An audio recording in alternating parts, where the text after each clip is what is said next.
I think we're live. Hey, what's up? It's that time of the week again, Friday night. How's everyone doing?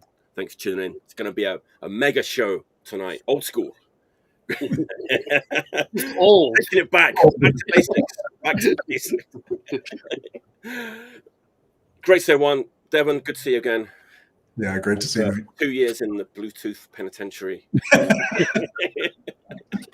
Hopefully my Wi-Fi holds. Brian and Nate, great to see you guys again. It was good to. Thanks for having all of us. It's gonna be a good time. We're gonna have a good time. Let me just do the thing. Not that thing. This thing. Like and subscribe. There you go. Give us a like. Oh, crayons. Hit that like button. Hit it. Smash it. Smash. Annihilate it. Smash that like button. That's right. Do whatever you want with it. It's your Cheers, choice. bros. There you go. Let's get rid of that. Let's open the chat. Hey, exactly. All the stars are out tonight. But not. Who said that? Hey. There we go. Hey, James. How you doing, James? How you doing, Scott? What's going on? Good to see you. It's going to be a good show. For everyone who's new to tuning in to the show, we've each got 5 records, so maybe a cheeky extra here, there. We might sneak in. I think I've got a couple of those, actually, tonight. We got... Yes, that's the ultimate cheeky one. First Boston LP definitely making an appearance. I'm a convert. Are you? You dig it? I got it. That's good. Yeah. It's crazy. And especially, of course, with the Obi, it makes it sound Every fucking song on that is a winner. We shouldn't talk about Boston, no. No, he's an engineer at Polaroid, working a day job. Actually, before we get down to the records, we got to check out the other important thing, which is what are we drinking tonight? What are we drinking tonight? Is the Devon? Devon, you go first. I'm going to go first. Go ahead with your drink. And clockwise. Ito matcha gum matcha. Classic. For the straight edgers. Maybe not. I mean, there might be some caffeine in there, I guess. I got some fake German beer made by Suntory. It's so cool. Look at the design on that. Look at that. Probably not even beer. It is beer. It's craft. It says World Craft on it. Yeah, it's actually pretty good. It's like a white. It's a Weizen, but there you go. Cheers. Summer beer. Exactly. Okay. Exactly. Me, starting with a tumbler here. And we're bringing it back to old Blighty. Little gin. Look at that. Amsterdam. I like that shit. British gin from Amsterdam. It's cheap. Yeah. And tonic. Wow. No, too cheap for a fucking lime, though, I bet. Yeah, yes. This is blood orange and elderflower tonic. London Essence. Disgusting. Wow. What a classy lad. I'm double fisting, man. I got a Molson, and then I'm doing some. I'm loving tequila lately. Oh, God, Jesus Christ! Just straight. I drink it. I sip it like Brian sips usually bourbon. Like, Do you bring out a sword? No swords and tequila. No swords and tequila. But it's delicious. I sip it straight from the bottle. No, I do have it on ice. Okay. There you go. All right, let's get down to business with our record picks. We'll go around. We'll do one each. I got a bit of a hint, actually, kind of behind me of what my record might possibly be. Definitely the record label, which is Discipline, Vinyl Japan, a very unfashionable label for Japanese hardcore record collectors because, you know, all the records were pressed in the UK. They made too many of them. They made too many of them. They made them in France and the UK. but we lifers know that there's some absolute rippers to be found on At least 3 of them are like really, really good. and those comps are great too, right? Yeah. That's I was including the comps, yeah. There you go. I think I'm freezing. That never happens. Why am I freezing? Yeah, I was worried that was me. Oh, there you go. I think I'm back. Okay. We're going to Tokyo 1998, Discipline Vinyl Japan. This is probably, a 500 yen bin ripper. So if you're ever in Japan and you see this poking out, pick it up. I'm talking about, we actually were talking about a member of this band before we came on air. Hold on. For those of us that haven't been to Japan in a while, how much is a 500 yen ripper? I mean, wow, that's a good question. It used to be $5, but it's different now. Okay. 350 now, something like that. Yeah. Yeah, 350. Okay. There you go. Yeah. Okay. So yeah, the yen is super weak right now. So yeah. I'm talking about No Think. Oh shit! Yeah. Wow. You used to see them on a ton of comps, right? Nice. In fact, I noticed you're on a Devoid of Faith. We're on a comp together with them back in the day. I found that out through my extensive research that I did about this record. But yeah, this is like, I don't know. I mean, look at it. It's kind of it looks a little bit crusty. It's got the spiky Scum logo. Noise.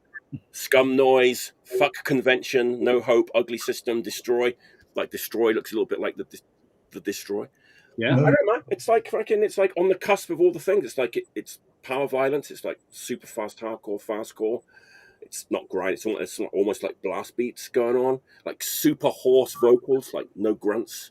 It's kind of hardcore record, but like it doesn't really fit in with any other band. Not Japanese hardcore, not crust.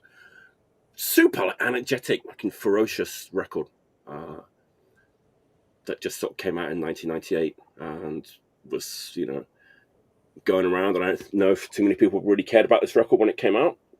But yeah, the drummer was Masato from Asphalt. He's a drummer on this record, which is pretty cool. And this kind of blew my mind. The singer is from Rinju Zange, apparently. Oh, yeah. Which blew my mind. I was like, Jesus. I did not know that until today, actually. I was like, when I was looking it up.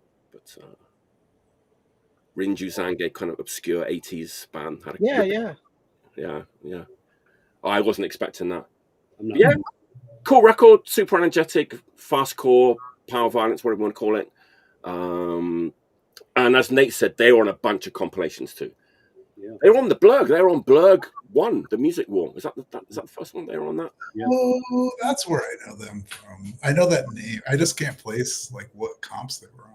Yeah, I mean, they were on that. They were on the Violence Japanese Hardcore Flexi on 6 Weeks. They were on that. They were on the Reason for Living 3LP on Dando. They were on the other 6 Weeks Japanese Hardcore compilation. The 8-inch one? Or? But they were on the 8-inch one and both. Yeah, both of them. So, yeah, they have a couple of 7 inches out as well.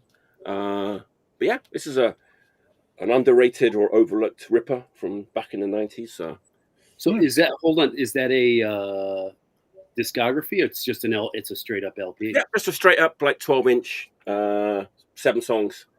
Oh, 7 songs. 7 songs. Like the Unwise thing that's on Discipline too, right? Yes. Yeah. That's another ripper. Absolutely, yeah. Unwise, No Think. Great stuff. Like don't overlook. 1998 that came out? 1998, yeah. I actually don't have that, so something to I. put on the short list when I have a few bucks, right? Yeah, it's obviously not an all-time. What's the back cover look like? It's got a picture of him playing live. Singers Airborne. Oh, yeah. They're using the old, I love this. It's the old school, Japanese, word processor. Which so many bands used back in the day on the flexis and stuff. MCR used to use this all the time. Yeah. Oh, yeah. The old school word processor. It's like a fax or something. Yeah. Fax.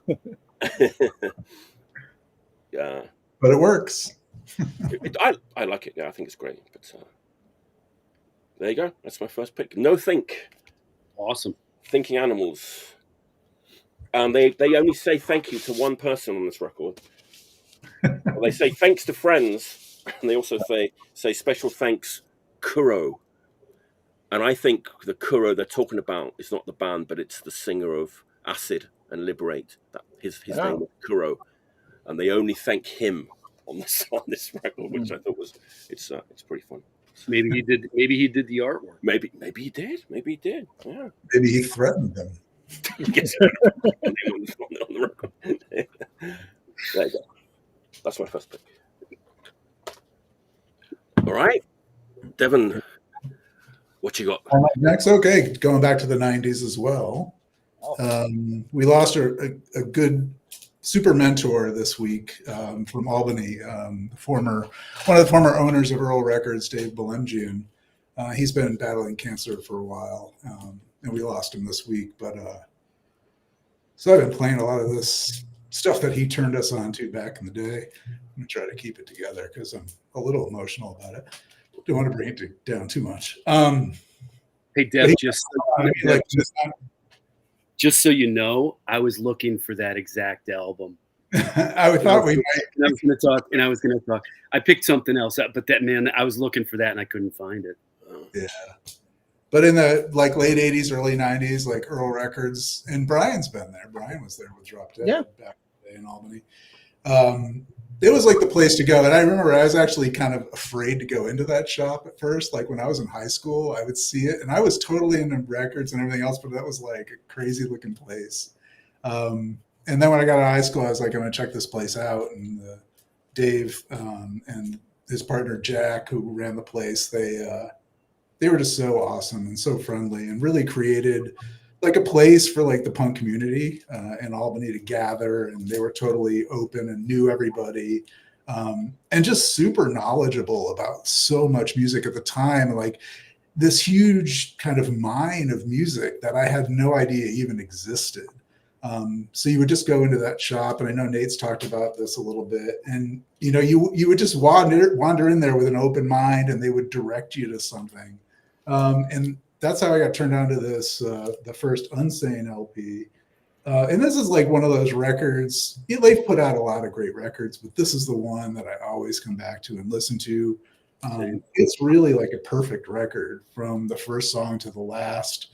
It does something like a lot of the stuff from this era kind of doesn't do. And it really, without straying too far of what you would describe as Unsane style or an Unsane song, they really like, every song is a little bit different and they really keep it interesting like throughout. This has a Wharton Tears production, so there's like really cool like samples and kind of just noisy bits like in between the songs that just make it all connect together. It's got this totally brutal cover, which is awesome. And it's also, strangely enough, on Matador Records, which I always think of Matador Records as like Pizzicato 5 or Superchunk or Pavement or those types of bands. No dig on them, but it's definitely not in the same realm as like Unsane. So this came out in 1991 on Matador. It's one of my all-time favorite records, and one that Dave turned me on to at Earl.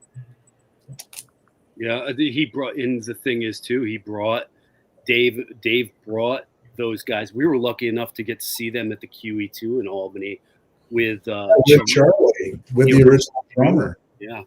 Charlie, he died of a heroin overdose, and we were lucky enough to get to see him, man.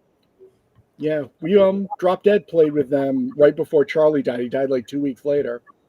It was a weird bill. It was it turned into a strip club after I think we played there. Maybe it was at the same time, but it was a garage band, Dropdead, and then Unsane. It was like a mixed Providence bill. So yeah, it was cool. And it was, all the Providence freaks were there, enjoying all the band. Sharp memory. It's funny because there were like 10 people at that show because it was like on Super Bowl Sunday. Oh shit! And Nate's old band Intent opened up that show. And I was pissed off because it was the fucking Super Bowl. I wanted to be home watching the Super Bowl, but I was lucky enough to get to see it. I got to see the Unsane, man. Well, Earl Records, I did buy records there for sure. The one I remember for sure was I got the first Stark Raving Mad 12-inch, the MX with the punk like beating on the atomic warhead with a hammer, like a real cartoon, like was it 390 drawing of a punk hitting a missile, and it had in the corner it had somebody's name, I think. Yeah, always, because it was on hold for somebody, and they didn't. No. This was in Braille. He got a record collection. Oh shit! Yeah. I remember that. And all the records in this collection had like the guy's name in Braille in like one of those hand stamped little things that they don't make anymore. I don't even know what they were called, but it's like a label maker that you could make Braille with. And, So the deal with that was that they had a customer who was this blind guy, and it was mainly, from what I recall, it was a lot of metal that guy brought in to trade. But yeah, man, I ended up with a bunch of that shit too. A lot of CDs too, Dev, from that guy. Do you remember? I just remember seeing him in there, and then seeing all the stuff he'd bring back to trade. Man, it's a sad situation, but I love hearing like the stories about record stores and records and stuff. That's my favorite part. Like, I mean, more than like trying to sort of like describe what a record sounds like stories about records and people and bands and records. Well, this is like the perfect place at the perfect time for like people of like our age. Just getting into music. So it was such a resource, they just knew everything about everything, and you would go, and if you were into something, they could direct you to something else you'd be into. And it was tiny little store, but fucking cram packed with a ton of great totally cigarette smoke stained, records just chain smoking in there all day. I mean, Brian, I know you're next, but I've got a record too that I wanted to talk about as well, and I sort of like to budge ahead of you unless you've got. I don't care. You can go. Yeah. Okay. Yes. Let's do that. Wait, it's Mike's show. Let's ask Mike. Go ahead, Nate. Go ahead. Permission granted. Thank you, man. So again, this is a record I got turned on to by Dave, who's no longer with us. He died on Tuesday, and we were lucky enough to have this great store in Albany. This record came out on Vermiform. Vermiform obviously wasn't from Albany, but Sam was from Albany. So when he came back to Albany, he'd bring his shit and give it to and load our boys up at Earl Records. But man, I mean, he just really turned me on to like so much shit. He changed my life. He was a mentor to me musically. Whether it was the first Nirvana 7-inch and him going, "You got to have this, man. Here, I put this on hold for you. You got to have this." Unsane, Helmet, Man is the Bastard, fucking Crossed Out, just all that shit. Just anything noisy, those guys would turn you on to. And I went to high school with Dave, and when I first walked into the store, I didn't know that he owned the store. I just I had moved back from San Francisco, walked into the store, and things were familiar. He was familiar. And then it turned out we realized we went to high school together and lived like literally in the same town, like blocks away. And yeah, man, Dave was a great guy, and he just turned on so many people to so much good shit. There were kids that went in there that just, they were lost, and those guys found music. They created a scene. When they closed, it really was like it really was hard. So rest in peace. I always say each of us has like a personal heaven we go to after we die. Earl Records is where I end up. Yeah. Rest in peace, Dave. Oh, well. Rest in peace, Dave. Little toast? Yeah. Sure, little toast. There you go. Thank you, guys. Cheers. Yeah, you kind of the store kind of got hit by like a lot of stores did, like before vinyl was cool again. Yeah. Right? The lifers who kind of kept it going all those years, and now there's 5 times as many stores as there was back in the 90s. I know, right? crazy. All right, Brian, back to you, my friend. What's your first pick? What you got? All right. Well, Oh, he's doing it. He's doing the 2 camera thing. 2 cameras. I think this is only the second time you had somebody else who had 2 cameras once doing something. But yeah, FOAD release here. It's a compilation tape from former Yugoslavia from '83. It's all like basement recordings of stuff. Unfortunately, the sound isn't great on this, and it's raw, not in the right way exactly, but it's still cool.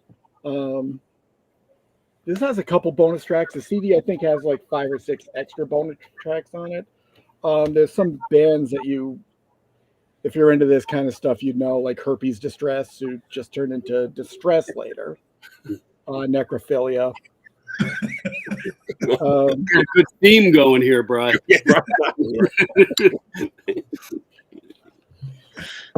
Yeah, it's raw, but it's like, because it's definitely mastered from something that's not a master tape, I would guess. It's this kind of that wow and flutter or whatever they call those weird noises. Get back to me now. Wait, there you go. Throw this record in there. So yeah, that actually came out probably like a year and a half ago, something like that, 2 years ago or whatever. But I finally just picked it up. I mean, yeah, I was hoping it'd be like a little better quality with the sound, but it's still like cool, rough, Discharge. Probably hearing like early American hardcore a little bit just for the speed of the stuff on there. I don't know, it's cool, these scenes that are happening in behind the Iron Curtain and all that kind of stuff that how did they even exist from a legit legend as opposed to us fake legends. False legends. I mean, yeah, the artwork, it's a little orange and garish versus the black and white photo Xerox or whatever that they had back in 80s Yugoslavia, which is often the complaint with FOAD artwork stuff. They color it up a little too much. Right. And with garish colors too, not kind of like adding like a touch of red there. It's like the whole cover's orange. Yeah. Right. To match the colored vinyl, but I didn't get the Die Hard, so Or lime green. Lime green, yeah, that's a good one. That label just sort of messes with my emotions. Like, one week I hate them, next week I love them. It's just like, it's you gotta tip your hat a little bit towards it. I'm trying to find my phone. Definitely. I'm trying to find my phone because Paul Barger had just we were just talking on like Instagram and I can't find it, but he was just telling oh, I know what it is. So they're putting out the Violent Coercion fucking demo. Yeah. Yep. They're doing a lot of things. There's still like so much like Japanese stuff that they haven't got to yet, and they're getting. I know people are kind of helping them out and like contacting band members, and sometimes it works. Sometimes it's like, this didn't need to happen, but Yeah. But I think we've got pretty good radars for what we need and what we don't. But yeah. Though I've fallen for some of those that I don't need. Right. Yeah, there's a few of those for sure. Yeah. All right. It's back to me, right? It's back to me again. There you go. Cheers. Oh, cheers. I got a refill here in a second.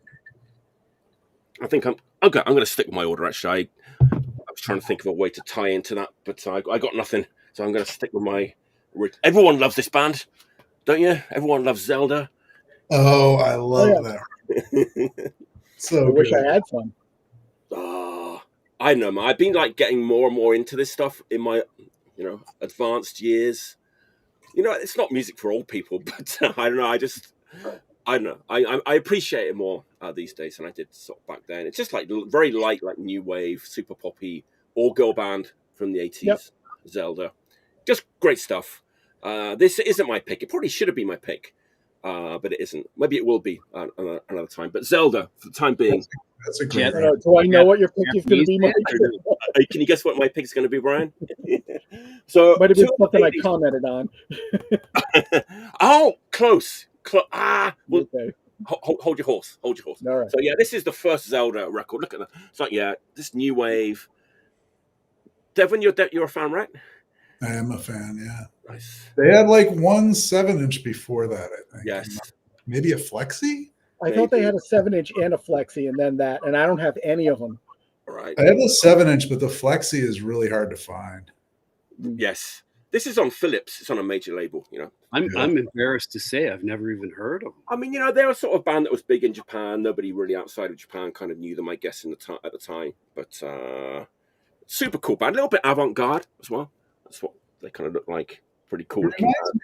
I'm trying to think. It reminds me a little of that Afuri Rambo. Do you remember that band? I think this band were a big influence on that band. I think.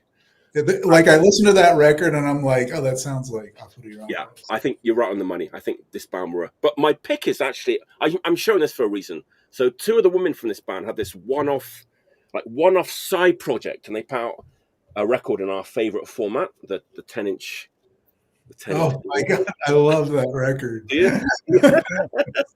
This is a beautiful record. Okay, so it's the singer and the bass player of Zelda.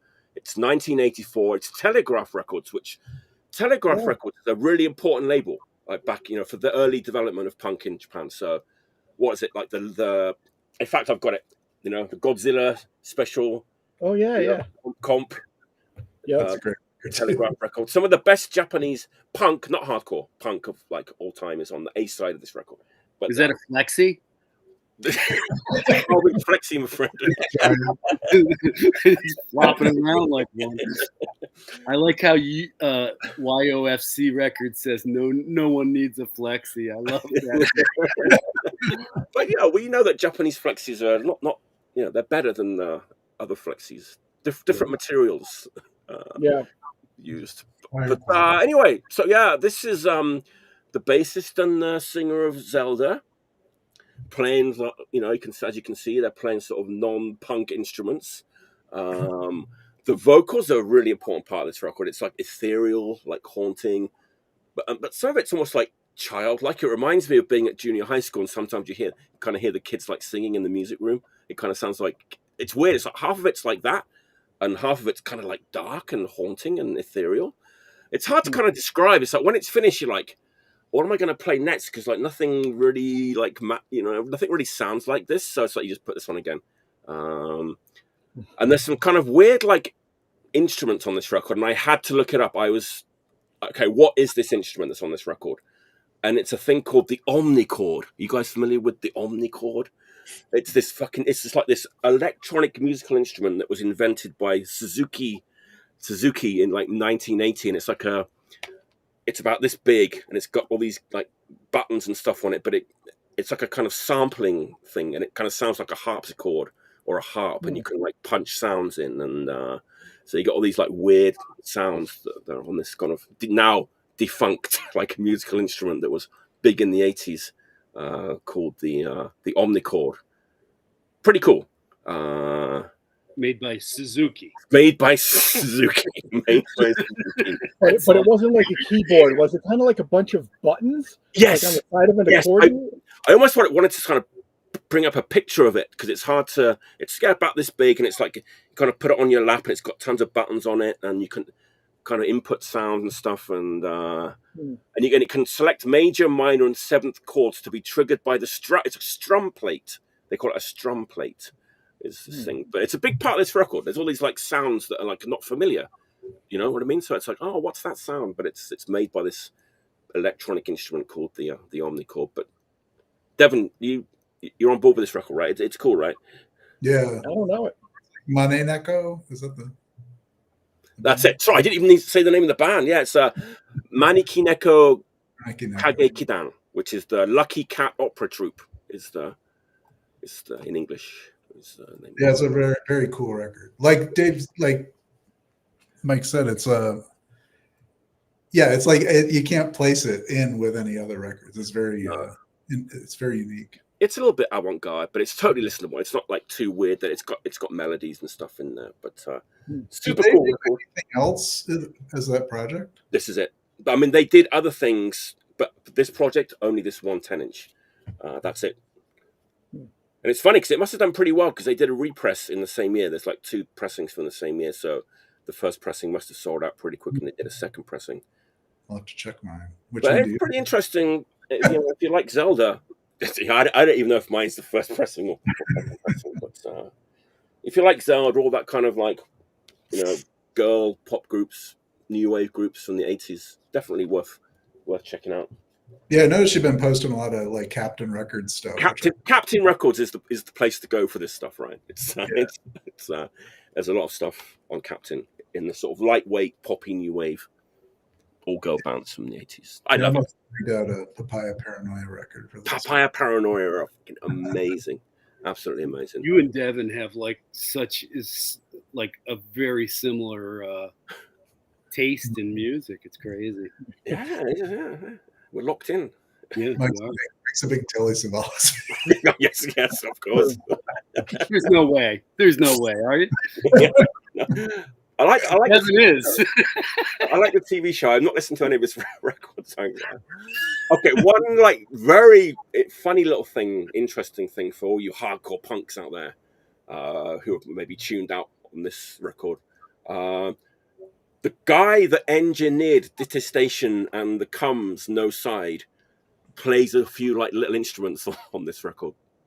Oh. The guy that was the engineer? The engineer for Detestation and the Comes No Side. Takanobu Onuki is his name. Unsung hero, of Detestation and the Comes. He like tinkles with some, little, I don't know what he's doing, but he's playing some little instruments on this record. So cool. There you go. Now I'm learning about this band actually because I didn't know there was a Zelda connection. I always just took that as a standalone. No, it's the bassist and the singer of like Zelda, their side project. So, yeah. There you go. I'm glad someone knew about it. It's always nice when someone knows about it. But definitely it's a like 900 yen, 1,000 yen record, like in the bin. So. Yeah, it's on Telegraph, right? Telegraph Records. Very great label. They did the drummer from Friction had like a solo 10-inch Killer Wood. Yeah. Yes. And there's some other good stuff too. What else is on there? Lizard. Yeah. Auto Mod, EDPS. The non-band, which is a real amazing. Oh, yeah. There's like a 10-inch, right? Yeah. Telegraph Records, almost like another unsung important label from the early days of Japanese punk. So. All right, Devon, what's your second pick? So like I said, I've been listening to a lot of early 90s Earl Records related stuff. I know the Cows have appeared on here a few times before, but not this one. This is probably my favorite Cows record, Daddy Has a Tail. It kind of dovetails nicely with the raunchy aspect of Brian's record there. The first song on this record is about getting in the keister, literally, that kind of subject matter. But these guys are from Minneapolis. I'm sure that I can't remember who it was that has brought up the Cows several times before, but I remember one of the big Minneapolis bands. And again, as Nate pointed out, when you would go and see Dave, he would always pull you aside, like, you got to check this out. It's crazy. That was the same selling point I got on this record. But yeah, these guys had a great discography, like super, just noise rock from Minneapolis. And these guys always kind of flew a little bit under the radar and never got, as big as other AMRAP bands did. For whatever reason, because I really think they had pretty consistent, quality records that, and created a really kind of interesting sludgy sound. Just like riff, kind of like one riff over and over, kind of droning riffs. And this is their second LP. It took me forever to find a normal copy of their first LP, that Taint Pluribus, Taint Unum. It was on Treehouse Records. And actually, I got at Earl. Before I got the regular version of that record, I got a test pressing of that record, which is a weird way to think about it. like test pressing really $10. But yeah, this is like one of those bands I always wished I could have seen live, like in their heyday. I never got to see them live, but you would see like clips of like AmRep used to do like video, like compilations and things like that, and you'd get like little hints of them. Now you can see stuff on YouTube, of course, but yeah. So this was a lot of hardcore friends of mine are big fans of those guys. Anthony Corallo, who's been a guest on the show, he's a huge Cows fan. I think he was one of the guys that showed a Cows record, I think, before. I would say so, because he's got to be the biggest Cows fan I know. And then Mark Telfian used to sport that fucking Peace Sticker. Peace Sticker. The first song on Peace Sticker, that Hitting the Wall, is like one of the best songs of all time. Totally reminds me of Born Against or something, kind of. It does. It's another thing I was thinking about, like digging back through these records. Like at that time, like all this stuff kind of fit together in a weird way. That, you know, like you'd listen to Born Against, and then you'd listen to Unsane, and then you'd listen to the Cows, and it all seemed to make sense. And I imagine, like, there's people pushing the edge of music nowadays. I'm definitely not nearly as in touch as I used to be. But I always felt like at that moment in my life, there were all these bands like just like really pushing the edge of what the edge was at the time. And the guys at Earl just always had their finger on the pulse of all that stuff. They knew about stuff just like years ahead of time. Like it's sometime I don't even know, you know, what they were tapping into. But yeah, the Cows, one of my favorite bands. Wow. And this stuff's kind of hard to come by. I'm not sure like what the pressing numbers were on these things, but you like never see like these records around. I noticed that like the AmRep and like Touch and Go stuff that not too long ago seemed to be everywhere. It's now like it ain't anymore, or it's really super expensive. Yeah, and like they did some weird reissue of, it's called like Old Gold, I think, was like the Cows kind of like almost discography, but a lot of the tracks from this, and maybe even this LP in its entirety, aren't on it.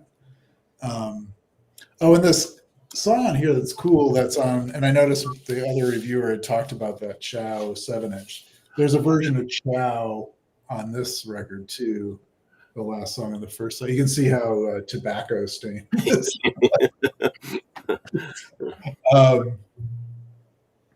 But yeah, I like this version, and I like the 7-inch version. But I've heard some people like really prefer the 7-inch version. It's a little bit less muddy. One of the kind of legends with this record, I guess, is that guy from the God Bullies, David Livingstone, produced it. And something happened with they mixed it down, and it got completely destroyed, or something happened with the tape. And so they had to like do a really fast remix. And I actually kind of really like how muddy the mix is on this. When I listen to my stereo now, you can tell it's like a flat like mix. There's not a lot of dynamic range going on. I think it adds to the effect. So yeah, AmRep Records, 1989, Cows. That's 89? That's crazy. It is. I was thinking like 91, 92. Yeah, something like that. That's crazy. Yeah, 89. I mean, that noise rock stuff that kind of wiped out like a lot of guys who went on to those bands. That probably wiped out their hardcore collections. They just sold them all to buy Halo of Fly 7 inches and whatnot. Yeah, I mean, you were talking about like this stuff kind of made sense together. I feel the same way coming from like where we're from, but the guys who are into older hardcore who then got into that, a lot of those guys just abandoned hardcore. They like looked down at it. That was the vibe I got from like the record stores in Providence, you know? That was a thing in England too, a little bit. So I'm a mature guy now. I'm listening to the Cows. Come on. You can listen to everything, right? Yeah. I'm gonna grow a hip mustache and Right. wear cowboy boots or something. Turn to rockabilly when you get bored of that. We were talking about that earlier today about someone else, but talking anyway. All right, Brian, what's your next pick? What you got? All right, let's do a camera switch here. Here we go, man. Muzzle. Right. Muzzle. This is a Bite Back LP. It's got some I love the artwork. Strange art on it. Oh, geez. Let me take the plastic off. It just, I don't know. Like the art is just strange. It doesn't make any sense. With some high-heeled shoes on the back. Let me show you the vinyl. This is actually Got a Groove from Cleveland pressed this, and they have like a division called Wax Me. They kind of make special colors, so each one is like unique. This is kind of like, that's hard to see. It's kind of like muddy, weird coffee. And then, the back, other side is the thing. So this is just kind of meat and potatoes hardcore. Put it back to the other camera here. Muzzle. Is Yeah. it recent? Yeah, it just came out. Oh, cool. Yeah, it's brand new, 2025. It was recorded the end of 2023, but it took a while for it to get mixed, and then for the art to come together, and then to getting it pressed. You know how getting records pressed is these days. Oh. It's a month-long process to get a test, and then you have to wait for press time to get them pressed. And like I said, these are handmade, so it takes a while for them to get around to it. But it's members of Sockeye. It's Matt from Sockeye, was also in Breathalyzer and like Boy in Love and like 100 other bands. Lacerate, which the singer Cece, female vocals, by the way. Meat Potatoes hardcore with female vocals. Lacerate, they have that 12-inch with the black and white. It's got the knife on the cover. Yes. Yeah, that's the same singer. And Brenda from Party Plates plays bass. And he was in Hep Z and like some other bands too, I think. And then Pat Money, who was in Boulder, who was, Jamie Walters, Athanar from Midnight was in that band, of course. Oh. So he's played in like a ton of bands, Pat Munn. And he's in that band. So this is they're from Cleveland? They're from Cleveland, yeah. It's just kind of meat and potatoes hardcore, kind of, sped up Motorhead style stuff. Like kind of goofy song titles, but the lyrics are like just kind of hardcore. Don't tell me what to do. You make me sick kind of stuff. Let me see if the Hurtless Punisher about like oily moshers, sweaty moshers hitting you in the pit.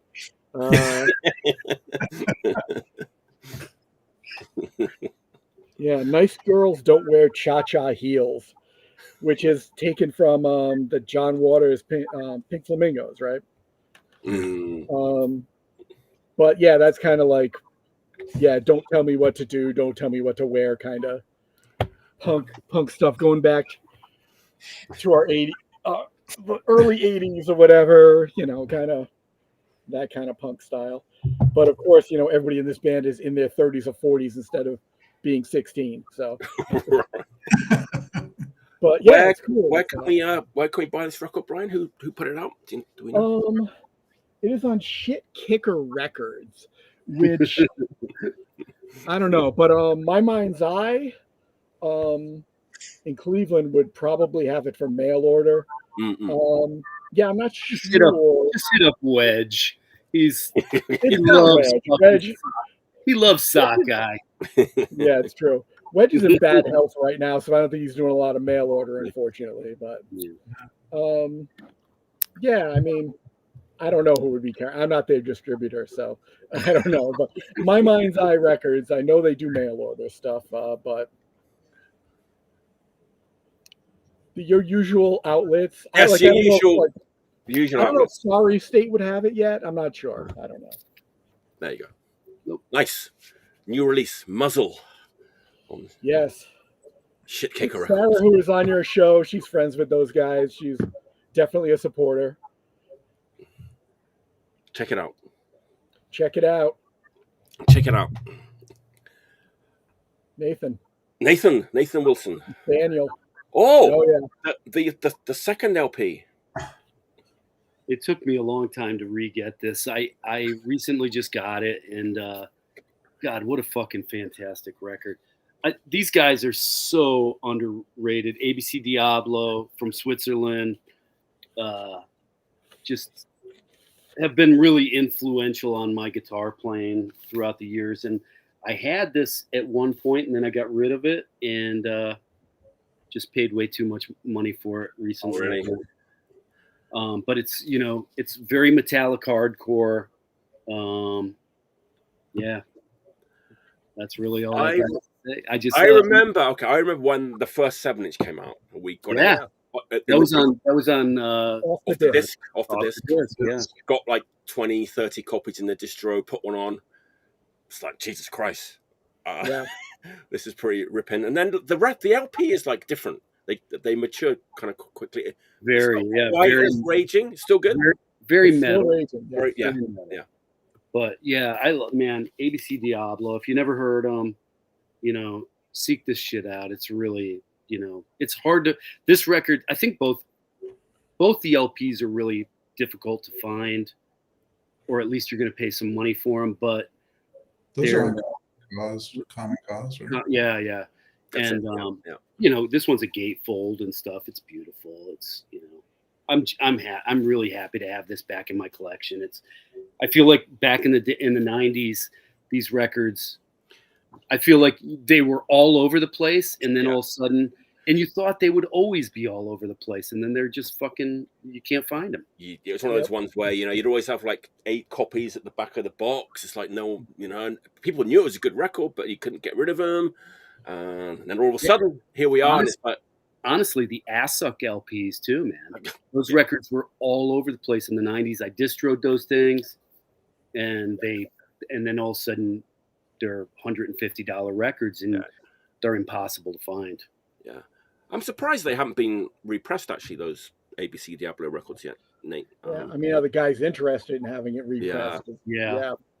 It's the problem. And the label is Common Cause. I mean, are they even anywhere? You know?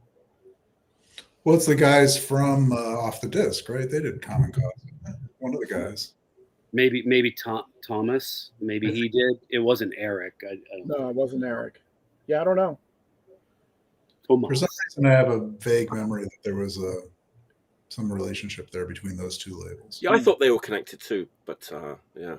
Well, they definitely. I mean, they put out the first 7-inch. So right. It could be right.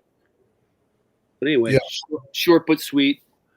Yeah, those records, I'm sure, are like super great. And it's one of those bands, like at the time, like at least in our circle, like everybody was like all in on ABC Diablo, and you just thought this stuff's going to be like classic. You know, you would just assume, and then. I mean, I guess I don't really know, but it doesn't seem like it's talked about too much. It's one of those ones that people that had it then know, but then there's this huge gap where nobody knows about it. Yeah, really. The first 7-inch is like blistering. That first 7-inch is a wild record. But Nate, has it held up for you when you bought it? Yes. I really, like I said, the first LP to me is great, and this one just held up just is great. It's like I said, the guitar playing is awesome. You can tell they were getting influenced by some metal, or maybe they were metalheads that were playing hardcore. But it was, you know, the records are good. Yeah, there you go. I'll have to revisit those. I haven't listened to those in a long time. I would say to go back to the first one is like. Yeah, I rebought that one actually like 4 or 5 years back, the first one. Yeah. The second one is hard to find though. The first one, hard. The second one harder. Yeah, way harder. The last intoxication of the senses, right? Yes, yes. With the controversial cover. The porno cover. Wasn't 20 years later. Artistic porno. Like a blow job that I couldn't spot back then. Is it? No, it's surely far enough away, and then you're like, "What is?" Yeah. It's definitely a bit abstract. But I was going to say another band from around then that probably nobody cares about anymore is Lucifer's Mob. From Bremen, right? Maybe. They were German. I'm not sure. Yeah, maybe from Bremen, I think though, like part of the Bremen sound. Lucifer's Mob stuff's great. Lucifer's Mob, yeah. Man, look at us old guys reminiscing about the 90s. The 90s, man. What a great time in music. It's kind of interesting. I took the 90s. He took the 90s for granted for like a long time. Yeah. Like it's just like, that thing was like, people say, wasn't that great or whatever. Yeah. And then like digging through these old records and thinking about those, those times, it was really good. Yep. Well, like a Van Builder ass 7-inch. Who would ever thought, right? Like a little personal joke between me and Devon there. Okay. I think the interesting thing about the 90s is that it's the last time pre-internet, really. You know what I mean? So it's like really the last hurrah, kind of. That's a good point. Yeah. All right. Speaking of metal, I've got a bit of metal punk out of Japan. 80s, ripping like 80s metal punk from 2003. That's what we're looking at here. This label that put this record out is the complete opposite of Vinyl Japan or Discipline. Discipline pressed like a lot of records or too many. This record don't press enough. And thus, this band's records become too expensive too quickly. I'm talking about G.A.T.E.S. Yeah, what was the name of the label? It's Satanic. It's High Society Satanic Records. Yeah, I have a few of those 7-inches. They're limited like 105. It's stupid. And like the only G.A.T.E.S records that are not hard to find are the ones that are not on that label. You know, so it's like the split with who was it? They did a split with, I don't know. There's a couple of records that are not on. Burning Leather from Portland, they did a split with Burning Leather, and Agathocles, that one, it's not hard to find.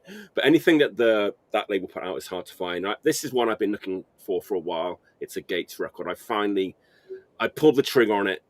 Had to do it. It's a split. Let's see it. Let's bring it out. Enough of the build up. Let's bring it on. Let's bring it on. Let's see that baby. It's a split LP actually. This one, and a split picture disc with another band. I'll get to that. So this is the other band's side. This is Metal Skull. This is at least one of the 7-inches I have. Yeah. This is the vocalist of Metal Skull in his armor, which he liked to wear around Tokyo, and he used to sleep in a coffin and stuff. And this guy killed himself 20 years ago, and apparently he only listened to, I don't know if this is true, but apparently he only had one record in his collection, and that was Gizm Detestation, and he played that over and over again, and then he kind of killed himself in a coffin, and there's pictures of him in a coffin on another one of the records, and blah, blah, blah, blah. But definitely a character, the singer of Metal Skull. And on the other side is G.A.T.E.S, and the G.A.T.E side has a lot of like interesting imagery on it. Hitler's on there, some World War II German bombers. Is there a logo on the inside of that anywhere? Because I feel like I know that. Okay, so the kind of G.A.T.E demon or Baphomet or whatever it is that they use on every record is on both sides. Yep. They're both sides of this picture disc. Could be any band. Good use. Could be, you know, the hair. No, it's a good point. The names of both bands are not written anywhere on this record, as far as I can. Oh, you know what? As an insert, which is in the shape of a guillotine. Let's bring out, because of course it is. Let's bring out the insert. I'm talking about Metal Skull G.A.T.E split LP picture disc. That's what I'm talking about here. Let's bring out the insert. Where is it? Here it is. There we go. The guillotine shaped insert. There you go. Which is also does not have the names of either of the bands on it either. How is it guillotine shaped? I'm having a hard time. Oh, look at it. It's a blade. Oh, gotcha. Yeah. I thought it was just like skewed. Okay, now I get it. It's the blade of a guillotine. Yeah, that's good. That's spent hours at home with this on a machine, like one of those hands, like in the staff room at school. yes, during lunch break. I think I remember Nuclear War Now got like maybe 5 or 10 of those, and they were ridiculously expensive. Yeah, I mean, I don't know what it's like. It's like the other extreme. It's like stupidly underpressed for some weird. Anyway, G.A.T.E.S. I like G.A.T.E.S. I think this is not their best material. It's like metal punk, that sounds like very obviously influenced by Motorhead. And of course, you've got the punk, the hardcore influence. It's like ex-members of Anti-Authorize and Life, the guitar player is from Anti-Authorize, and Life, the guitar player. And the vocalist was in Assault, right? The vocalist was in Assault and Church of Misery. Motorhead influenced punk, hardcore. They did better stuff later. This is not their best material. But the other side, the Metal Skull side, it's fucking killer. It's like the best, like Gizm, Zorro, like Mobs influenced stuff you're going to find in the past like 20 years, I would say. Only 3 songs, including their hit Kill the Hippies. Buzzed out guitars. Out guitars. The singer sounds like Sakavi, but they're good songs. It's looking a little bit twisted, a little bit weird.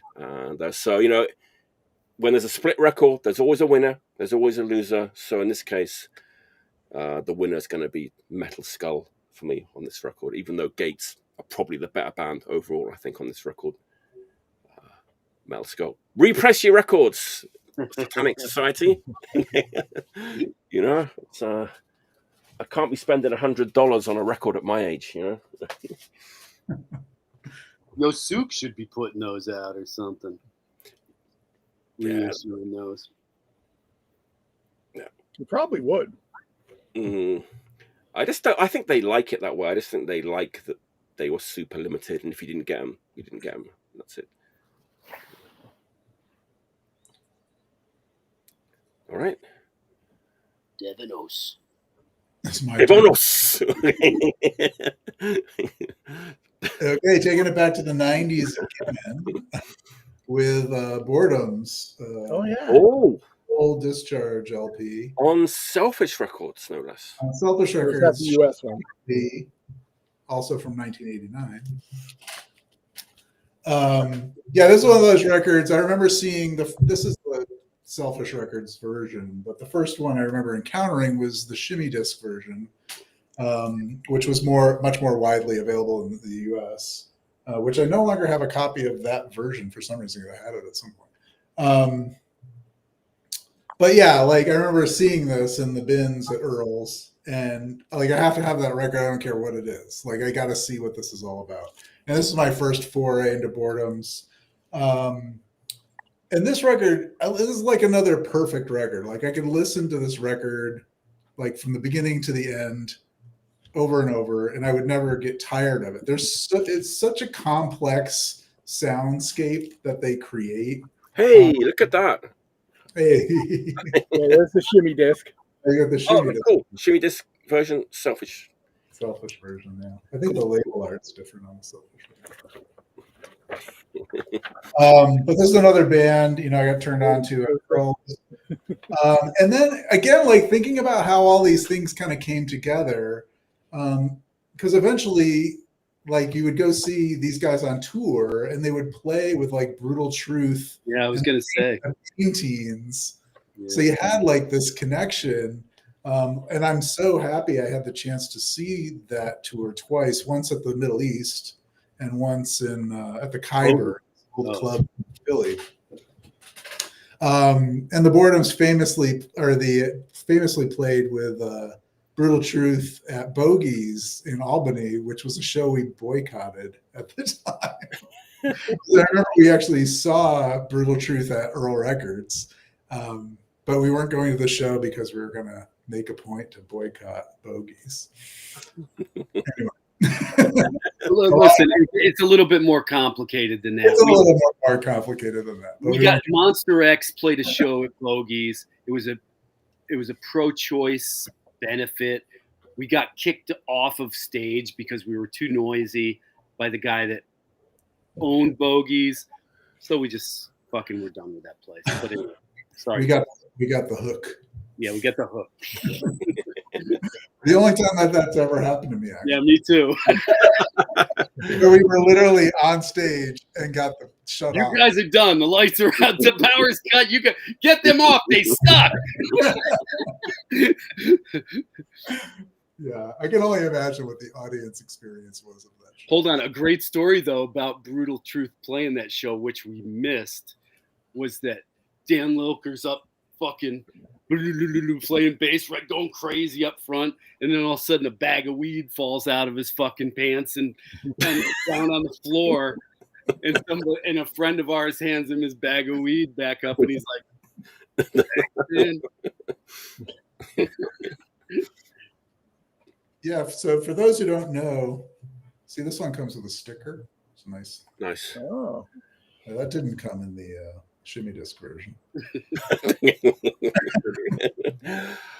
The Shimmy Disc label is pretty interesting. That guy Kramer that did that label, like, again, these were like Earl Records staples. Like, you'd go in and you wouldn't know what to make of half of this stuff, and you didn't know what you were going to get. Like, you were buying stuff on the cover and hoping that it would be something interesting. Usually it was.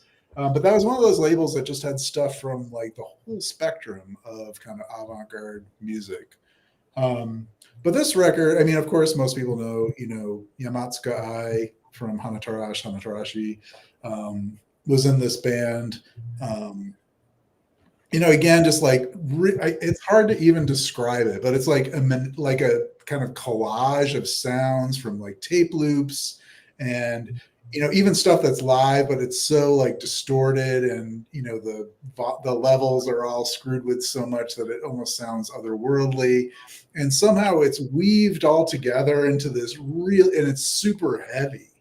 Like, it's not like a prog thing at all. I mean, it's like it like knocks you over the head, like over and over and over. And there's little diversions, like these little fun parts where it'll get poppy, or there'll be like a high kind of cartoony voice, and then it just drops right into this bass heavy, really, sonic destruction. And seeing these guys live, they really kind of embodied it was the embodiment of what you were listening to on the record. I mean, these guys were just so out of control. I mean, I've heard stories about, Ai when he was in Hanatarash, but stuff like driving a backhoe through a venue wall or something like that. I don't remember exactly what the story is, but doing like these kind of extreme kind of Sakevi-like stunts, like at shows. But just the raw energy, at those Boredom shows was amazing. I'm lucky that I got to see them during that era, like a bunch of times, because we actually would travel around to see them, like figuring we're never going to see this band ever again. And who knew that they would have such longevity? I mean, they, later on went in so many different directions. They actually have like kind of like different eras, like different types of sounds that they're creating, music they're producing. But definitely, I think one of the most important bands to come out of Japan from that era. I think eventually didn't they open for Sonic Youth? The last time I saw them in Bristol, and we were living in Bath, and we couldn't get back home, and they gave us a lift in their van, and we were punishers. They did not like us at all, because we knew they were from Osaka. So all we would say, so Uto, are Alto still going? Like a Nightmare stop. They were like, just fucking shut the fuck up. So they kind of kicked us out their van, and they were actually driving to London to play with Sugar the next day in London. So yeah, so that was like late 80s, maybe early 90s. But it's funny though, Devon, I mean, obviously local band to Osaka, but anyone who's been to Bears, the live house in Osaka, that's owned by Seiichi Yamamoto from Boredoms. That's owned by him. So, that's awesome. Yeah, one of the most important like DIY gig spaces in Osaka. He's still doing it all these years later. I know Bears. I didn't know that connection. So yeah, he owns it. He's the owner. Yeah, it's pretty cool. But man, back then I was such a Japanese hardcore Selfish Records purist.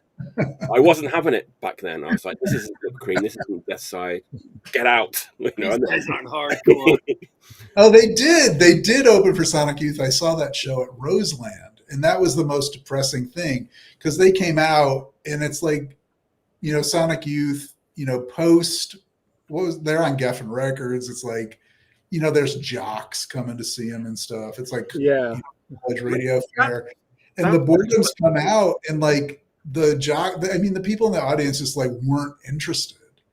and it was kind of sad to see him like in that. And I'm sure it happens to like those types of opening bands all the time, but it was just kind of sad to see them like after seeing those shows with Brutal Truth in these small clubs, you know, with the paintings and stuff, and everyone is there to see them. And it's just like this chaos, like not only on stage, but in the audience. And just to see it so subdued, like on this giant stage, and like there's a really loss of the connection that you have with the audience there, and people aren't into them, you know, automatically. So that was kind of a rough come down, I guess, you know, seeing them in that kind of atmosphere. It's definitely one of those things where you'd go and see them, and like none of the people there would, you know, you wouldn't see those people at a Japanese hardcore show or anything. Completely different audience, like kind of a college rock kind of an audience. Yeah. Let's not be elitist fucking assholes, okay? It's a big taking this very personally. I gotta revisit that one. It's been a while. I gotta go back and check that one out. It's really great. And if you get the CD, I remember I got the CD at some point because it has like the Boretronics cassette stuff, like earlier stuff on it.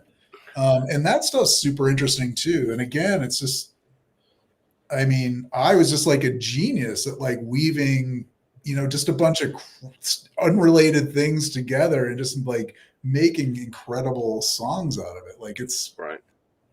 Yeah. Just really, really great. Remember that anal by anal 7-inch? I think that was the first. Yeah. That was the first Boredoms that I heard. That's a wild record. Yeah. I saw them on the same Brutal Truth Paintings tour, and but then I saw them. I think it was around the time that they were playing at Lollapalooza. One of those things. They did play Lollapalooza. But they did a club show in Providence, and all like the people say Lollapalooza. And all like the Providence like art school people showed up like dressed up fucking weird, and that set was unbelievable. Like the audience was just like a writhing mass of people like dressed up like carrots, and I put like one of the flight cases over his head, and I have pictures of it somewhere that I did in Japankore, like one of the early Japankores, where he's like, you know, he has this huge box over his head, and he's just screaming to a mic and just like running around like crazy with this, you know, 40-pound padded box on his head. And then he's swinging from the pipes in the ceiling that were, you know, the fire suppression system. Right. It's like hanging from him, you know, with the mic in his mouth, just going like that. It was one of the craziest shows I ever saw. It was unbelievable. Yeah, the show I saw with them at Maxwell's in Hoboken, which I now close by. That was like a show like you described, like totally off the hook, like, and the audience was just like, so it was just like this kind of like symbiotic relationship between like the audience and the band. Like the audience was like an extension of the band. Right. Cool. That's a great pick. It's really, I got to go back and revisit that. Like I said, yeah, definitely check it out. Yeah, absolutely. All right, Brian, what's your next pick? So we're staying in Japan for this one. Cool. And a switch of camera. Oh, there it is. It's out. It's out. Noisy Trouble. Yep. It is a collection of you know, there's 7-inch, and then like one side of compilation tracks, which is what is it? Target Dictator. Yeah. Oh, nice. The Shizuoka Hardcore. Flexi on MCR, of course. Yeah. And what is the other one? It will be Who's Chained Up to the Dogs of Outrage. I have right behind me, Brian. There you go. Yes, I did see that. Yeah. And then there's a second LP, which has like a live show, a little bit muddy, but it's got, you know, it's got some songs that aren't on the 7-inch and stuff. And then side D has the Zemza demo tape, the No Money Life demo tape, which is, it's the same band with a different drummer, basically. Right.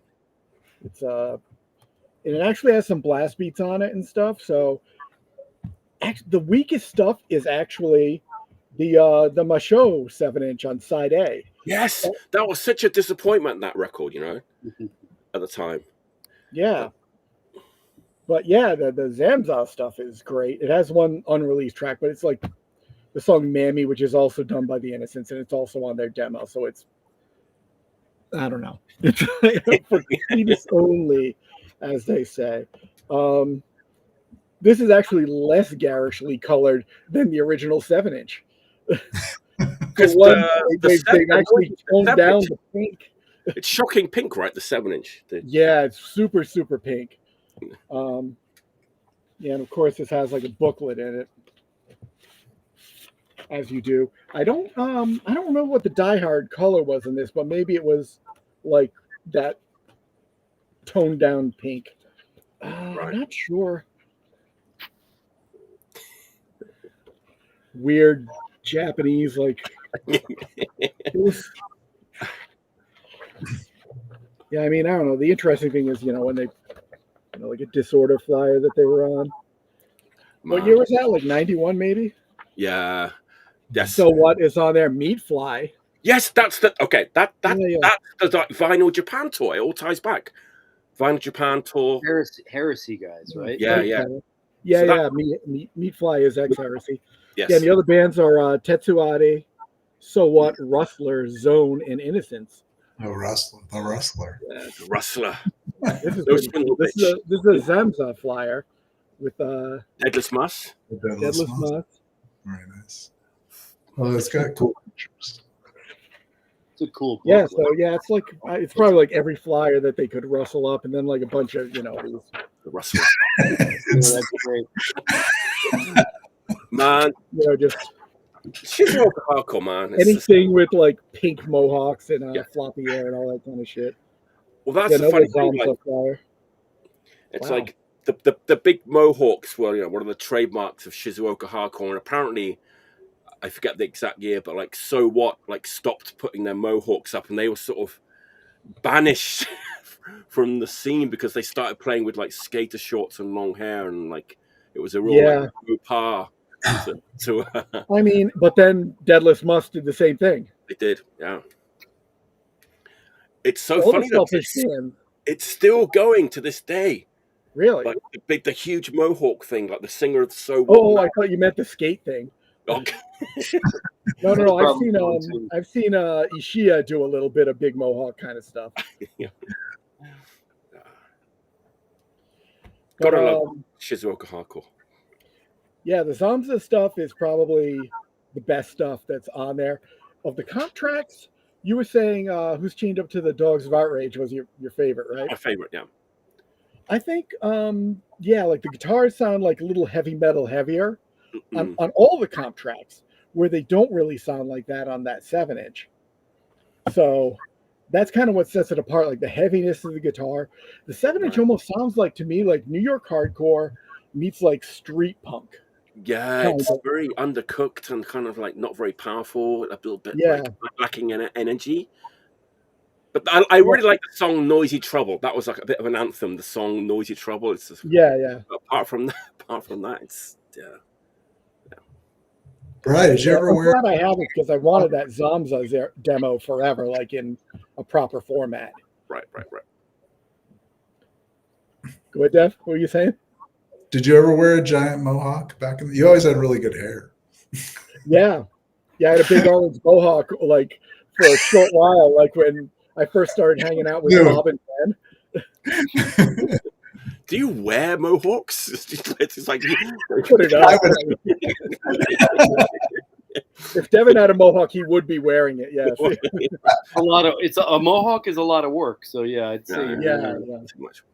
And they go floppy so easily. The Innocents, Shizuoka hardcore, and Zamza. Great stuff. Indeed. Great stuff. All right, Nate, what's your next pick? No, I haven't seen it. I love this record. This is so much better than the first 12-inch. This Heaven's Gate, from Florida. Drummer from Cannibal Corpse, playing more stripped down, I would say hardcore. with Tony from Municipal Waste, Jeff from Combat Wounded Veterans, and he kills it on this one, man. I love the bass shit on here.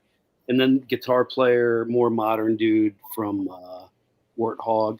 Warthog, wow. Okay. Yeah, but this is fucking great. It's a really good LP. The second song, Walls, Complete Killer, reminds me a little bit of like Slow Infest, that song.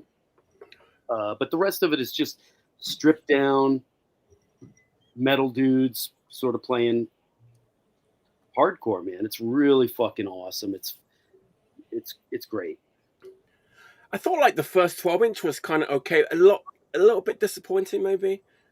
But that's much better. You're saying that, right? I like it. It's just I feel like the first one was a little bit short. It was a one-sided 12-inch. This one, 8 songs on this sucker, 2-sided.